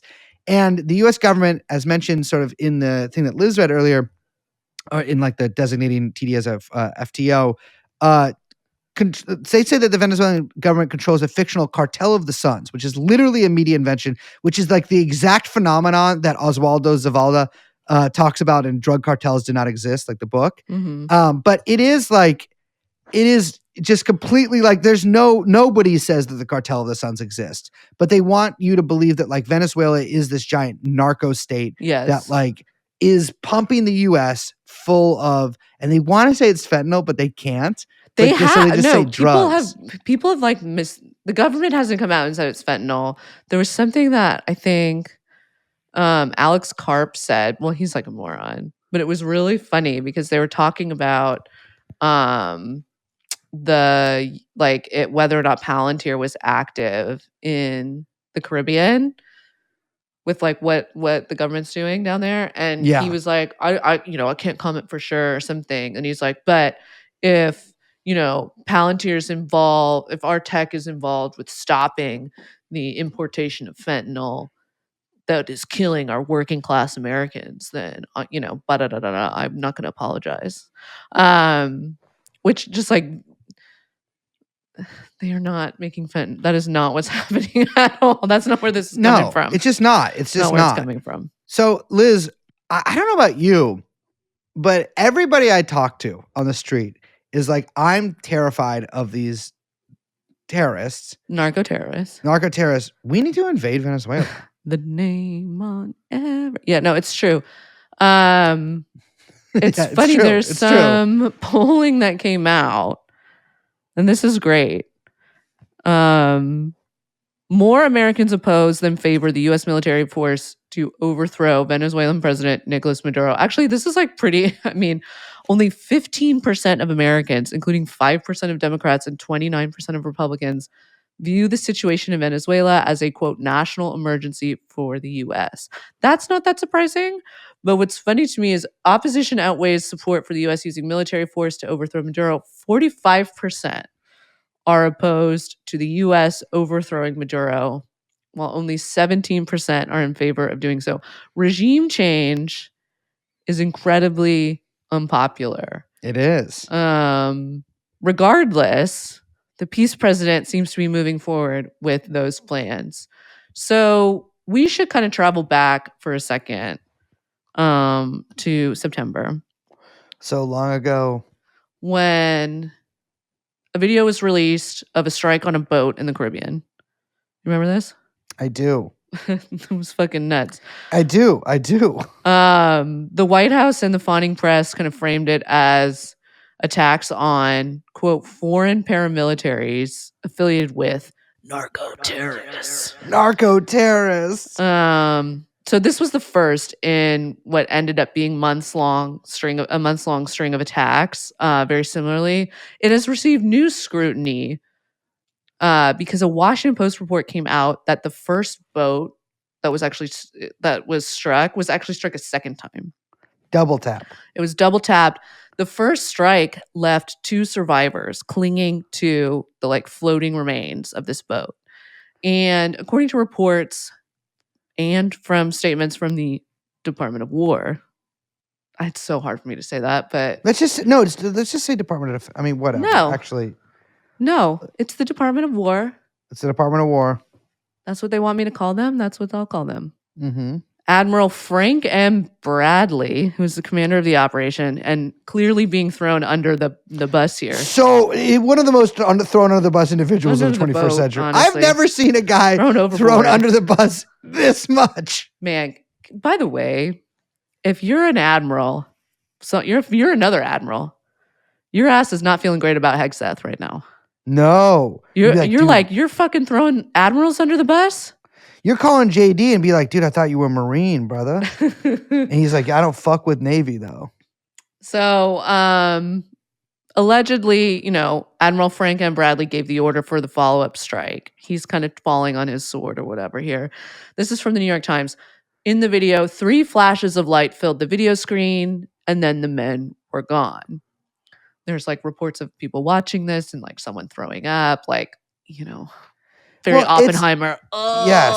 But like it's so first of all, I want you to remember, I think maybe back in March. I feel like a lot of shit happened in March for some reason, but I have no idea when this actually happened. Sometime in the past year when they drone striked that like just group of people standing in a circle in Yemen. Yeah. And they're like, actually we just killed 80 Houthis. Mm-hmm. But like there's zero proof of that. It looks pretty likely that they just killed a bunch of random people. And then they posted the video in the same sort of way on the internet. And like, no one really gave a fuck, but it was like, we talked about this maybe just in the live shows. I don't know if we talked about in one of the live shows. I don't know if we talked about this on the show, but you made a point, which I think about a lot, which is that like collateral murder, like that video. The WikiLeaks video? Yeah. Like the government just tweets that shit now. Yeah. I mean, this is stuff that had to be literally like illegally leaked before. And now, when we talk about the Trump administration speaking empire plainly, like this is another example of that, which is like they are just fucking literally they just tweeted it out. Yeah, it is. Someone was working on this story for years, and they're not tweeting that second video out. That is interesting. You're right. They're doing October 7th style. We're only showing this to you behind closed doors. So, according to the Washington Post, this was following Hegseth's direct orders, right? They said there was an order. The order was to kill everybody. Mm-hmm. And this has landed our boy Pete in some hot water. Congress is now demanding investigations because, and this is from the Washington Post. Will you read this? Current and former U.S. officials and law of war experts have said that the Pentagon's lethal campaign, which has killed more than 80 people to date, is unlawful and may expose those most directly involved to future prosecution. Yes. So may have committed some war crimes. I mean, the reality is like this is all, I mean, legal and illegal is increasingly just like an irrelevant concepts. But like in a world governed in the way that all these people told us the world was supposed to be governed, this would be illegal, right? They are just killing people. They're taking video and then they're posting the videos on Twitter. I don't think there is often, I wonder, but people don't like to prosecute military members. And oftentimes, like if you actually, why don't you go yourself do a favor? Pete might be pushing that one. I could see Gruesome Newsom. I could see Gav coming with like you're under arrest, liberal Hitler woke to regime and putting Hegseth on trial. We're putting Karen Bass in charge of the Navy now. But yeah. It is interesting though, because there was like internal disagreement about this. And that's what some of this reporting has kind of showed. Like, so the JAG at SOCOM reportedly like came out and said like killing these people amounted to extrajudicial killings. And basically would expose, but even within a very broad legal justification regime, it's still for them. They're like, hold on, this might be too far. And it might expose our guys. We're going to expose our boys to some legal issues if you continue to like carry this out.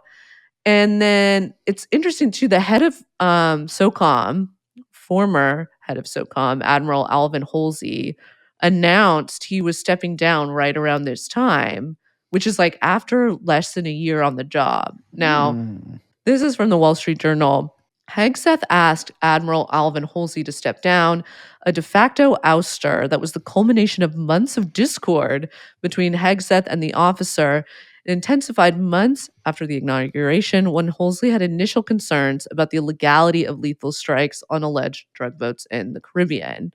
So, like, since all of this kind of came out, and clearly it's interesting to know that there has been a huge squabble within the upper echelons of the military about this. Also, when you think about, Hegseth's big pageant that he threw where he made all of the generals come, like said, you're fat, you're lazy, you're stupid, you're ugly. No more fatzos.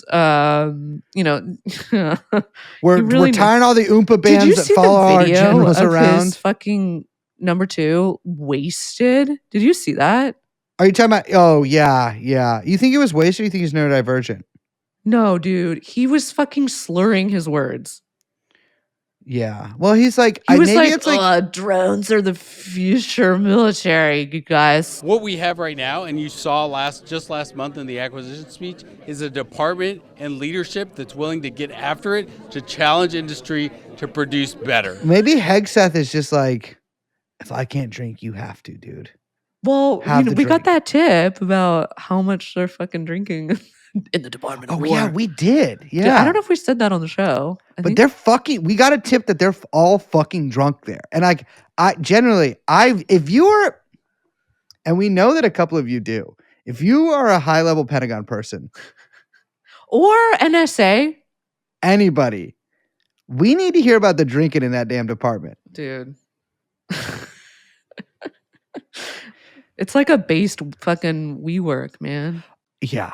Well, it's not good. I mean, it's so funny because there was also that Democrat video where like 6 of them, I can't remember their name. I think it was like Mark Kelly, because I know that because he's been sending so many text messages. That's the astronaut, right? Yeah, who his wife got. So sick of that guy. Well, his wife got blasted on. I know, but there's something about him being an astronaut that annoys me. I love astronauts. Interesting. Women. The fact that he was like an astronaut and now a politician annoys me. It feels like so. You've been high enough? Is that how you think? Like he's been high? He's already been too high? It just feels extremely op to me. Interesting. I know he's like Obama's boy, but my grandpa always wanted to be an astronaut, but he was too tall. Humble brag. He had to like make himself smaller to be a pilot. Really? Yeah. He was a big boy. No, but the really was, how did he make himself smaller? I don't really know. I think they also needed a lot of pilots back then. Compressed himself. It is interesting because like there was that video of Mark Kelly and like Alyssa Slotkin and all of our goats being like, if there's an illegal order, you don't have to obey it. Right. They didn't say what the illegal order is, even though they should have, because this entire fucking thing is illegal. Although I'm like sure that they kind of you're fucking illegal. But Trump is like, we got to kill them. He was like, they should be executed for treason. And now they're investigating Mark Kelly and all this stuff. But like, the reality is like there isn't a such thing as really an illegal order. First of all, nobody really gets in trouble in the military. Like if you want a fun time, look at how much it's long the sentences after My Lai were. But people also like look at fucking Eddie Gallagher. He's like a fucking wasn't he? I think he was at Tucker's party. Well, that was Hegseth's big push. Exactly. Like Hegseth is genuinely like out and out a pro war crimes guy. But it is like, I don't know. I wonder what the tension in the military, I have no insight on this, but I really wonder like what, if there is tension in the military over this, because I think, if you're a career officer, you might want to look at your future and be like, oh yeah, you were the guy that was like backing Hegseth up on this stuff. I mean, dude, who the fuck wants a boss who's like giving illegal orders and then scapegoating the generals and the soldiers for following them? Mm-hmm. I mean, that's like, come on, man. So it's funny because Hegseth now says he didn't know there were other survivors when he was in the room watching the stream. He was he's like, I got bored. he was too fucking drunk. That's what he should have said. But he's like, a couple hours passed before he was, this is from the Washington Post, a couple hours passed before he was made aware that a September military strike he authorized and, quote, watched live required an additional attack. He said, I did not personally see survivors because the thing was on fire and exploded, and fire, smoke, you can't see anything. You got digital. There's this thing called the fog of war. I'm sorry. That's 18 buzzballs, dude. The fog of war. That's not really what the fog of war is, by the way. No, it's not literally like a lot of you civvies wouldn't understand, but the fireball of war is just like, it makes it so you can't see anything. Pete Hegseth, I mean, this is what I've heard from sources, that Pete Hegseth actually watched the video for about 5 minutes before blacking out, or actually what's technically turned a brownout. And he sort of came to later and he found out there had been another strike. That he authorized. It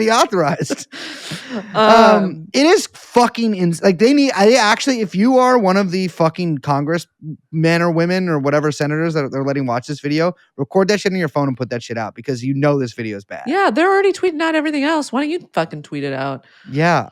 So the New York Times had more reporting that makes this even more dumb and confusing and obviously illegal. This is what they say. Before the Trump administration began attacking people suspected of smuggling drugs at sea, Defense Secretary Pete Hegseth approved contingency plans for what to do if an initial strike left survivors, according to multiple U.S. officials. The military would attempt to rescue survivors who appeared to be helpless, shipwrecked, or out of what the administration considered a fight. But it would try to, again, kill them if it took what the United States deemed to be hostile action, like communicating with suspected cartel members. Like, I don't know how any of that makes sense. It's basically like, okay, survivors will be rescued, but survivors that call for help are killed. Well, it's also interesting because I think the justification for this double tap here was that they're waving their arms. Yes. They were like, that's them communicating. I'm like, but with who? With who? With they're communicating you, motherfucker. With you, dude.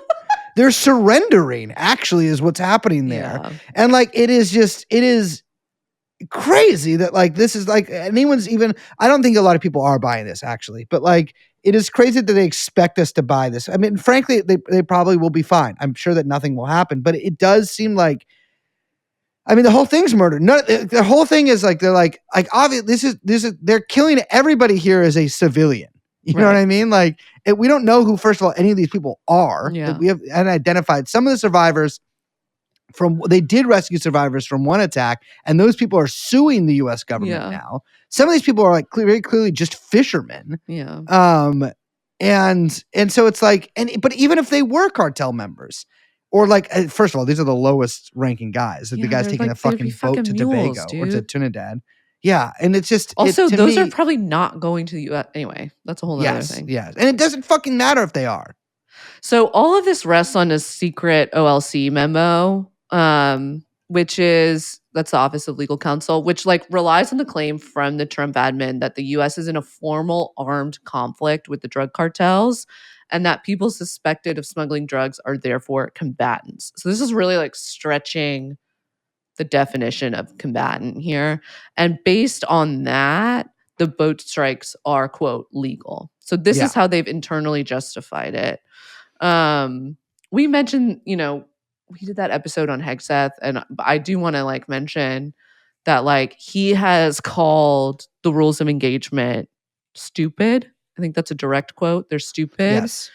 And he's argued for years that basically the U.S. military needs to relax rules for American troops. Like, there's I remember like other people have said this, but this is something he said during his big speech unveiling the DOD as the Department of War. He said, maximum lethality, not tepid legality. Violent effect, not politically correct. Bars. But seriously, I mean, that's something you hear. Lethal. We need to be more lethal. We need less regulation, especially from those woke lawyers. Because being, the more lethal we are, the more effective we are. And that's like a part of the way that he was also able to like get the job from Trump in the first place, is he was like, Trump really liked that he, he does things a little bit different. He doesn't care for the rules. He's a rule breaker, Yeah. Those are fucking called laws, by the way. They are. They oftentimes, yes. And it is like his whole thing. He's like, he's an Eddie Gallagher guy. You know what I mean? Like, he's like the dirty jobs. You fucking sleep in your bed while hard men with guns go protect you from farmers in Iraq. Like, what? They were going to come to Ohio and fucking unplug your CPAP machine? You know what I mean? Like, the reality is the U.S. Army isn't protecting. Who's the U.S. Army protecting you from? The U.S. Army exists to go kill farmers in third world countries. That's what it does. People who could never hurt you in any way, because it is ridiculous. The way that these people preen around and act like they're fucking owed something. Veterans should not be given discounts. Veterans should be double charged by every restaurant they go to, because they should be eating for two for every poor person that they've murdered in another country. It's crazy to me. But anyways, Hegseth, here's how you punish Hegseth. You take away his hornitos after the new administration comes in and let him die on the floor from alcohol withdrawal. No Ativan.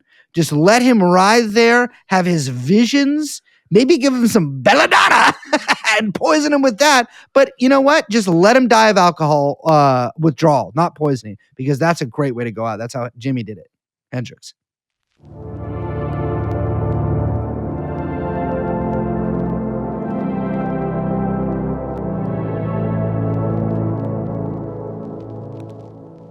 All right, so we should talk about what the plan is. Yeah, wagwan. So the military buildup in the Caribbean, it started back in August. Before the first boat attacks, we had about seven warships out there, including a nuclear sub just hanging out in the sea, with close to 4,500 U.S. They like to call them personnel, which I love. I love that because they could be from any one of our armed services. We have no idea. Following the strikes, which I think, we kind of mentioned, but they've carried out like dozens of these since. We have only ratcheted things up. So there's about, 10,000 troops were added to the area in October, along with more warships, F-35s, drone fleets, obviously. I think a bunch of people in Puerto Rico. Yeah, it's only continued through the end of the year. There's like a massive carrier strike group now that was just sent to the region, including the USS Gerald R. Ford, big boy. Mm-hmm. And the estimates are that there's about 15,000 U.S., again, personnel in the area, which is huge, including an amphibious assault group of about 2,200 Marines. So this is a big, big buildup. Big show of force. It's about 8% of the U.S. total global fleet, just parked out, hanging out in the Caribbean. They have done numerous shows of force. There's a bunch of reporting that shows that the 160th Special Operations Aviation Regiment, which they're the guys that fly all the missions for the SEALs and the Green Berets and the Delta Force, and famously worked with some of the scariest death squads in Iraq. They're flying helicopters off the coast of Venezuela. They flew a few B-52s as well, just to put on a big show. At the same time, reporting has come out that covert ops, including lethal covert ops, are underway. And I think Trump, he just came out a month ago and was like, oh yeah, I've already authorized that. So it's unclear exactly why it was just reported a month later from official off the record CIA sources. Yes. But Trump had already said oh yeah, we're going to do lethal covert ops there too. Well, I mean, just saying shit. The U.S. has put, and I should mention this. I mentioned this in another episode too. But a Trump-installed Department of Justice, I guess, prosecutor or lawyer, charged Maduro in 2020. I think she was later dismissed by the Biden White House with narco trafficking and shooting a machine gun. And there's a $50 million bounty on Maduro's head. Now, to put that in perspective, they still can't get someone for that, by the way. I know, which is so fucking cool. It's tight, but it says something about the restructuring of the military, by the way, in Venezuela. Yes, which actually is something that it's worth mentioning. Maybe it's really worth mentioning. It's from an analytical perspective, some interesting things done. That is because this is not Chile. But to put that in perspective, the 50 million, there's 27 million on Osama. Well, so inflation. I know, but even with inflation, what is that? 50? It's probably 50 million now. But because of the Joe Brandon economy that we're still living in. It's it's the U.S. and Narco Rubio is saying that that Maduro's bin Laden. Who's buying this shit? I don't know. I mean, some of it is just their own. That's the whole thing, is that some of it is just some of their own internal justifications, that they need to, they have to justify this stuff by their own laws, right? Yeah. So, the narco terror war framing is super important for that. And I think that's why they continually keep evoking people like bin Laden, because it's kind of new wine, old bottle, legal and rhetorical justification, because they're able to use the post 9/11 terror authorities, which means conducting overseas lethal strikes without standard oversight, right? Mm-hmm. It can also be used to justify extraterritorial killings, which we've seen, and also expand budgets for what they like to call homeland missions. Yep. Without that kind of oversight. And so with Venezuela labeled as a, quote, narco terror state, it ends up sidestepping major assassination prohibitions, which is a big thing. And then it opens up the Title 10 and Title 50 pathways. And the Title 10 is the legal framework for the U.S. military. So that's all overt actions. And that's what allows the admin to treat boat strikes and border operations as military missions rather than law enforcement, because those two things have different rules. And then Title 50 is the legal framework for covert ops. And so that allows them to go in with covert strikes, cyber war, intelligence capture kill missions, et cetera, without acknowledging any of it publicly.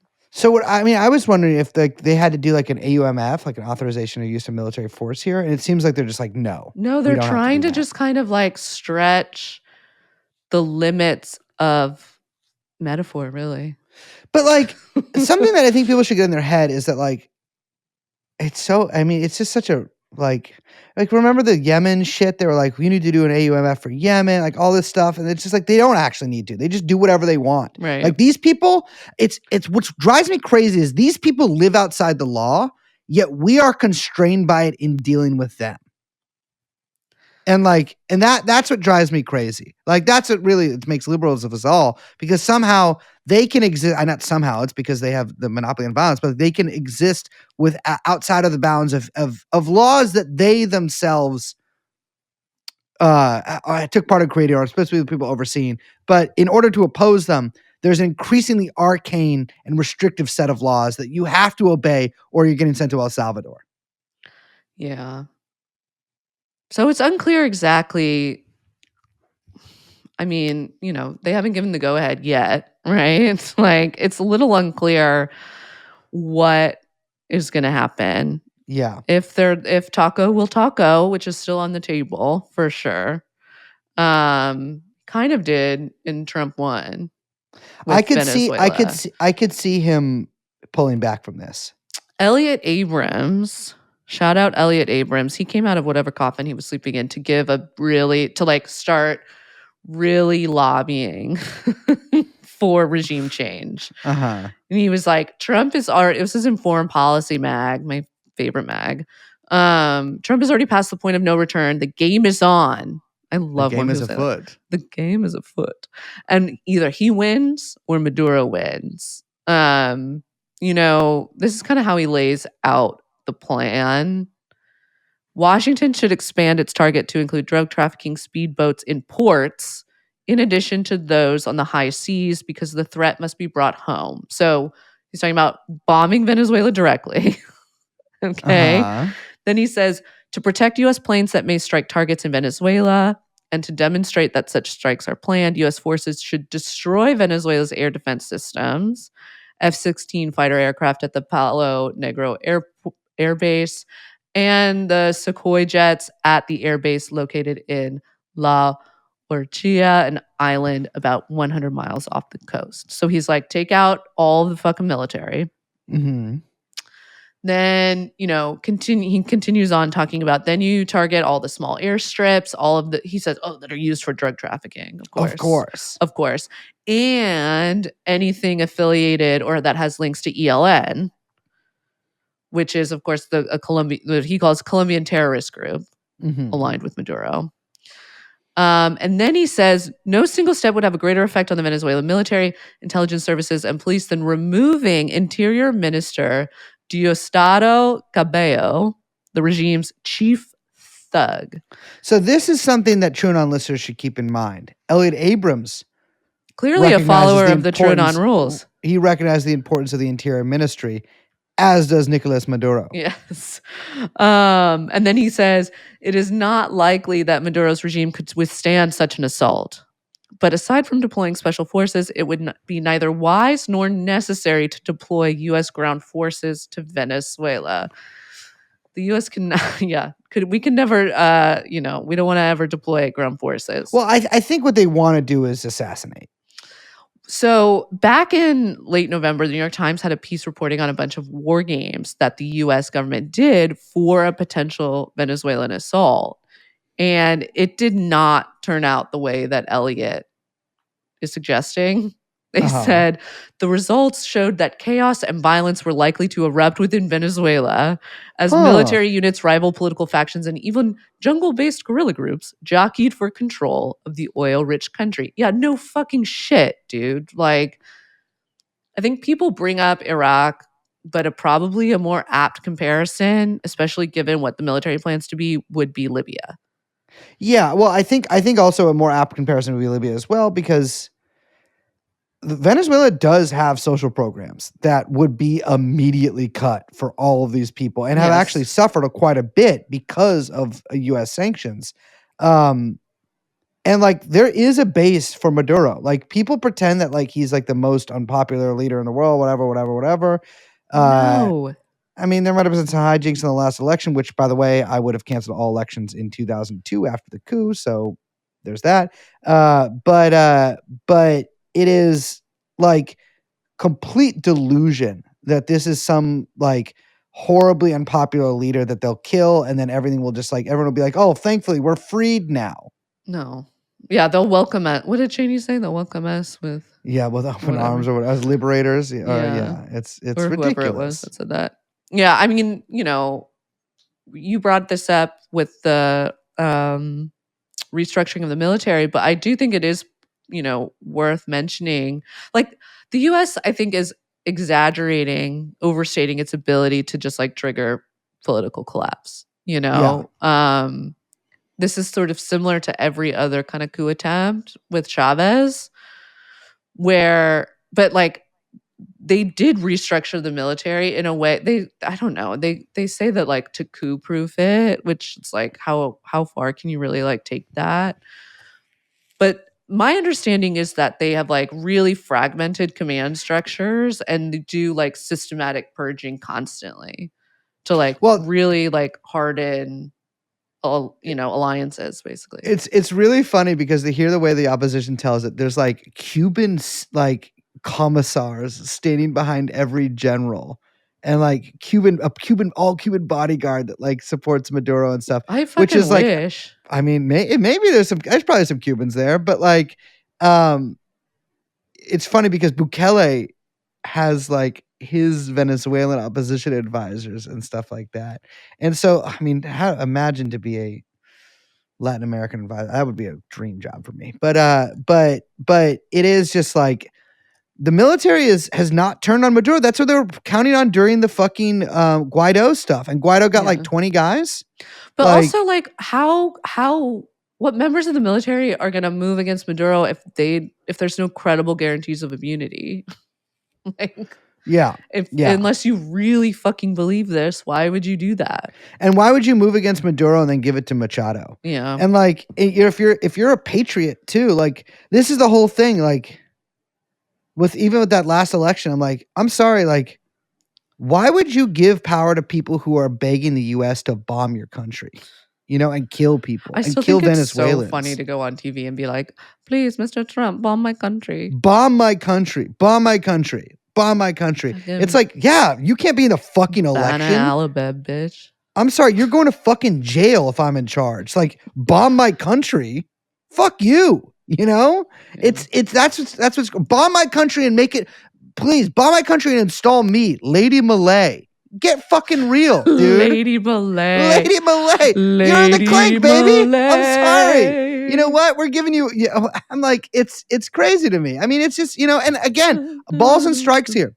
Balls and strikes here. I'm just saying, if you're saying she's what was it? Sort of inverts kind of the Lenin line on the First World War. She's a reactionary defeatist. She's like, I want the U.S. to come in here and destroy my country so that we can have like some shitty fucking what? Like, you think Machado is really going to run the country well? I'm sorry, you're too crazy. Distracted thinking about Malay in a wig. She's going to be like Naboa Malay. Lady Malay. It drives me crazy. Like, there is a higher, the Chavez and then Maduro governments have shown a higher degree of tolerance towards people who are begging for their country to be invaded, and not just begging for it, because that's one thing, but begging for it by people who might do it on their behalf. It's like, I'm sorry, you're putting the Democrats on trial for saying, or whatever, for being like, these are people who are treasons. That is treason. It's fully treason. It's just, but again, I'm not, balls and strikes. So there's another angle to this whole thing that's important to mention, which is obviously the role of weapons manufacturers. Because, there's a really good big piece in the Wall Street Journal recently called Trump's Focus on Drug War Means Big Business for Defense Startups. We love that word, startup. Startup Nation. We're always saying that. In the gundo. No, literally. Yes. Basically, like all of these counter narcotics operations, especially the strikes on Venezuela, are not surprisingly a new testing ground and revenue stream for all these defense tech firms. And it's especially good business for the ones that were originally built out for a potential like China-Taiwan situation. Mm-hmm. And then also ones for Ukraine, which are one, getting pulled back a lot because of the changing politics of the new administration, but also where a lot of systems failed because of Russian electronic warfare, where now in Latin America, they're not facing the same challenges, right? Yeah. So there's this like really big structural shift happening, that I think this like big power conflict is essentially being rebranded as a kind of hemispheric narco-terror war, right? Yeah. So it's like Yeah. bringing in all these new defense contractors.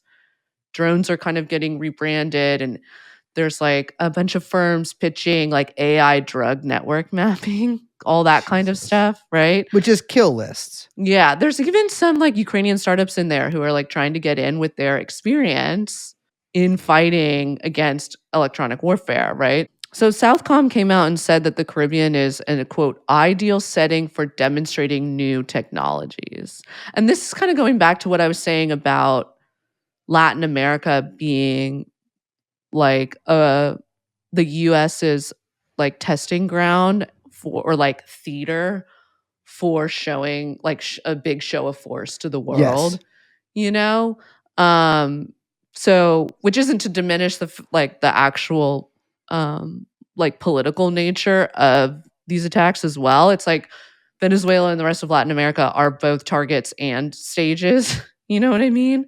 And it's just like a fucking flood of money. Like it's a lot of money. Well, did you see that Hegseth basically did an ad for Anduril yesterday? Yes. Like the Department of War tweeted out like a video of They're like fucking clearly VR like headsets. yes, we're in fucking, you know, you have Hegseth knocking them back in a VR bar, talking to 8-year-olds, being like, "Yeah, man," he's in his SpongeBob. I think it's outfit or so whatever. great how cool our warfighters look in VR headsets, and how quirky our fucking and it is like it's a real thing because you know we follow tech pretty closely here. A lot of these guys, like defense is the big thing now, and it's so funny that like it's so much of like tech people is just there's this like both that you can just do things kind of mentality, but also the kind of like embrace of making the world worse, which I think we've seen a really I don't want to say subtle because these people are rarely subtle, but a slow and now increasingly fast pivot towards that being like kind of explicit. Yeah. Of like, yeah, we're making the slop apps. We're making the defense contractors. Like, this is what we do. Yeah, you know, totally. like we love it. And like it is, and Palantir now operates like at every level of the government, you know, it's fucking crazy. They have huge contracts. Yeah.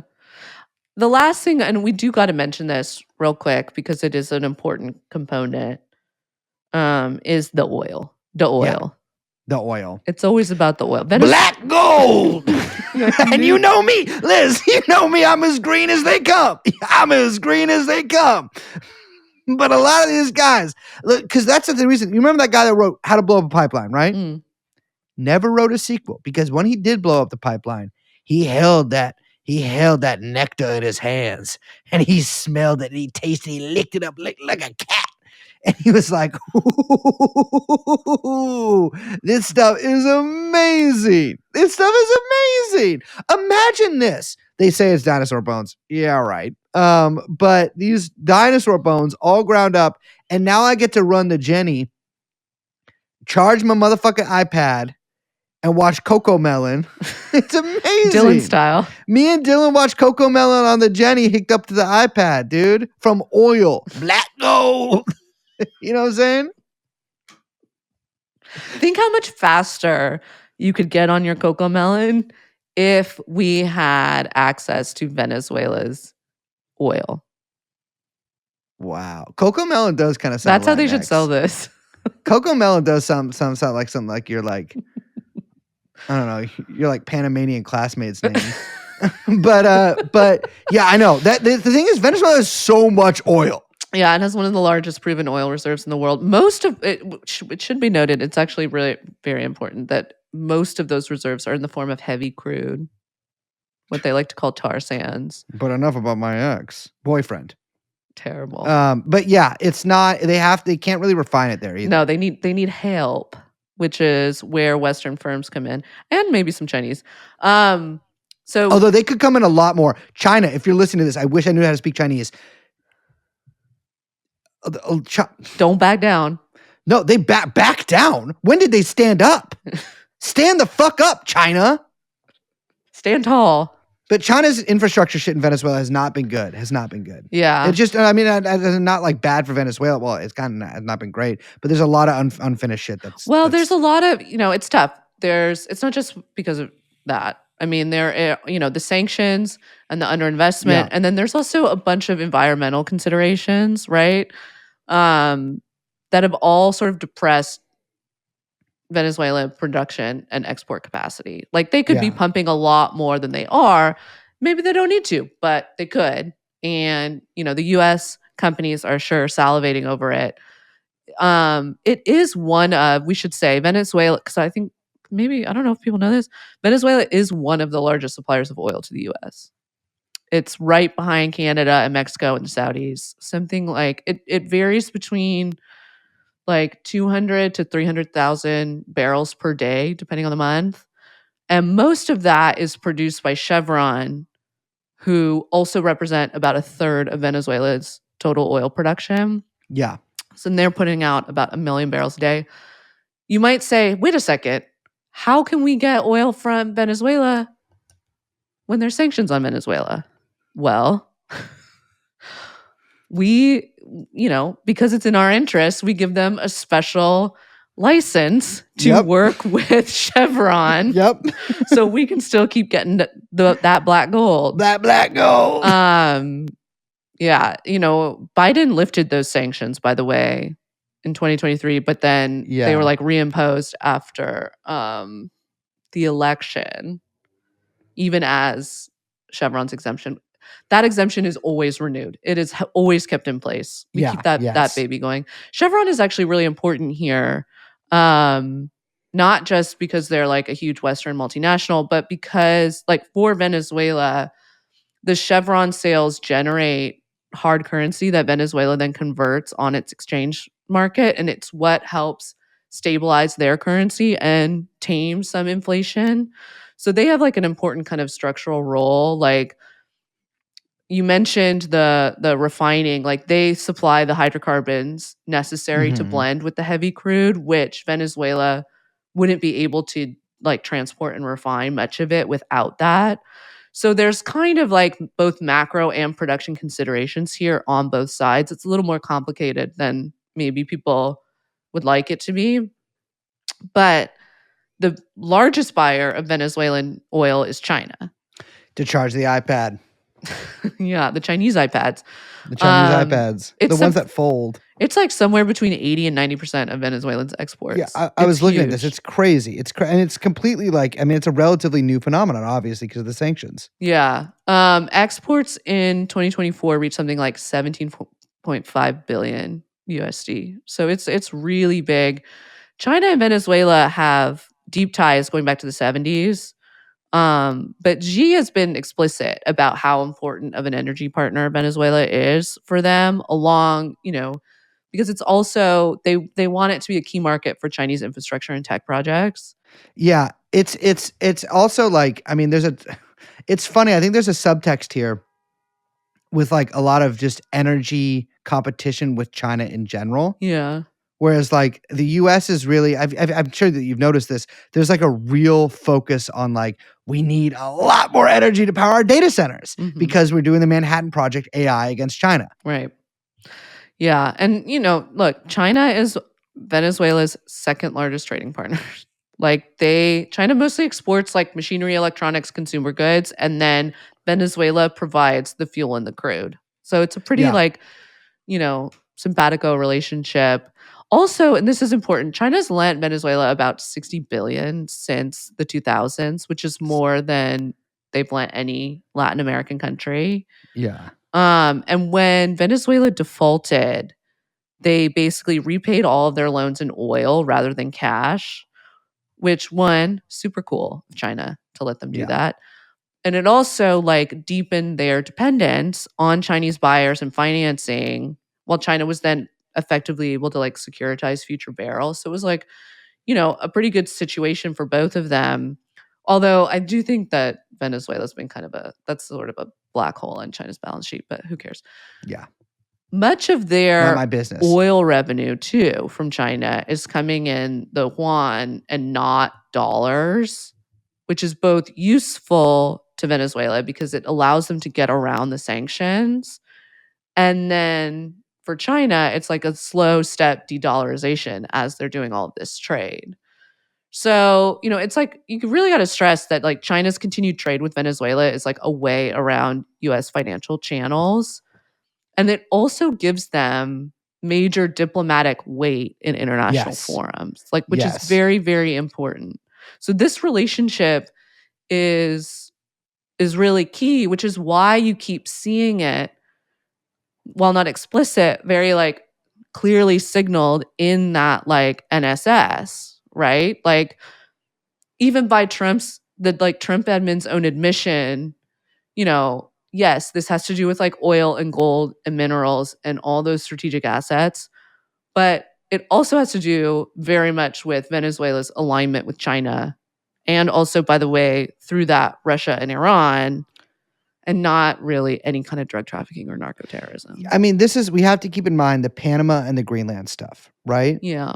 Greenland, obviously, that are meddling there, which, boy, if you're, we should just send a guy to Greenland. Like one of those many like losers that I know. Just like be like, here's 20 grand. Why don't you go live in Greenland? We should send that astronaut. Mark Kelly? I feel like astronauts should be able to do well in the cold. Well, they're not outside like in space. Sometimes. You know what I mean? Yeah, but like they're in a thing. He can be in a thing in Greenland. In a spacesuit. But like that was because of Russia, right? And China. The Panama stuff was China. Like it's like a lot of this is China. And so people I think are wrong. It's funny because there's been like lib hawk people being like, oh, the America is like pivoting away from Russia and China. I do think that there probably is more to the pivot away from Russia for Trump specifically, because he's controlled by that. But I think he does like want to sort of smooth things out with them. But I think with China, they don't view that as like a relationship that can be anything but antagonistic. And I do think that like, or that at its core will always be deeply antagonistic. And I think that like, really this is about strengthening the Americas, hardening the Americas as a US American protectorate against China, and like hardening those supply lines and getting the oil we need to power our motherfucking data centers to watch iPad with Bob Dylan. There's one last thing that I do want to say, which is that Venezuela is also like an important proof of concept that threatens,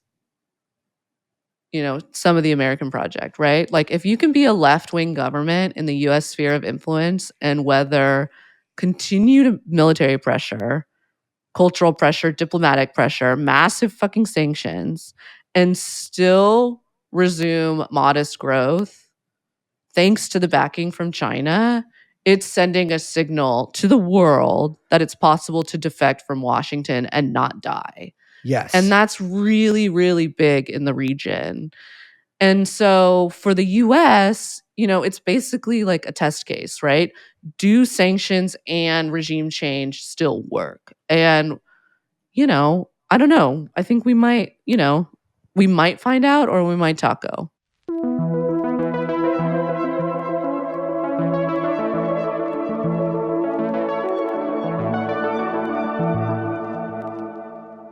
Well, ladies and gentlemen, it's a lot. I know that was a lot. There's just so much to say about this. I was given a working Trump phone number, as I mentioned, and obviously I can only deploy it once. And I'm going to deploy it. I'm going to deploy it if we attack Venezuela. And I'm going to call Trump and I'll be like, don't do this. Can you? Fuck it. I'll be like, I think you need to also say the caveat that you were given. What? About the time. Oh, I have to call him after 11 p.m. Yes. I love that. Do you think Trump sleeps? I think Trump is one of those people who sleep 4 hours a night. Yeah, definitely. Because I'm also sleep 4 hours a night guy, but it ruins my life. But there's a lot of sleep 4 hours a night guy, and they're fine. I think he's Trump's a like that. 2 a.m. wake up at 5 a.m. guy. Yes. Yeah, absolutely. I do. Absolutely. Which is funny because I do think he is in a dialectical relationship with Sleepy. Yeah. Which is, I really gotta like. I wish the world was more stable so that you could just be like a grad student who's like writing the dialectics of Sleepy and Trump. Because under our regime, Liz, there will be like reserves or preserves for grad students. And like, yeah, write it, you know? I don't know. I'd read it. Yeah, I'd read part of it. Sure. You wouldn't read all of that. Depends on how interesting it is. It's going to be 400 pages. It doesn't have to be. It has to be, Liz. A book on dialectics has to be 400 pages. How can you get to all of the dialectic? Him and Sleepy. Who do you think lives the longest? Sleepy. No, Trump's going to live to be 150. Yeah. Sleepy will live. It would be awesome if Sleepy Joe Biden died the second that, like on January 21st. I feel like they should make Trump give the eulogy for Sleepy. I think he would do a really good one. Trump, if you're listening to this, you have to go to the funeral, dude. Dude, but you know what would be he would like surprise everyone and like give something and like he was like be like he was a warrior, like he was fit. Yeah, like he was like you people abandoned him, but he was a warrior. He gave me, he beat me. He was the only one who could beat me. They took him down. Joe Biden, took him down. For as sleepy as Joe was. Oh, also, that's another funny thing is Machado in her interviews claims that Venezuela stole the 2020 election for Joe Biden. Oh, right. I forgot about that. What a fucking dumb piece of shit. But it's like he's the only one who could beat him. It's true, he was. And Hillary couldn't beat him. Kamala couldn't beat him. Joe Biden beat him. For as sleep as he was, he still opened those eyes one last time. One last mission, Joe. Still got a puncher shot. It's so cool. He's going to be in the top 10 worst presidents. Yes. I got to go. Everyone, we love you. My name is Liz. We love you. My name is Brace. I'm producer Young Chomsky. And this has been TrueAnon. We will see you next time. Bye-bye. Jeffrey Epstein.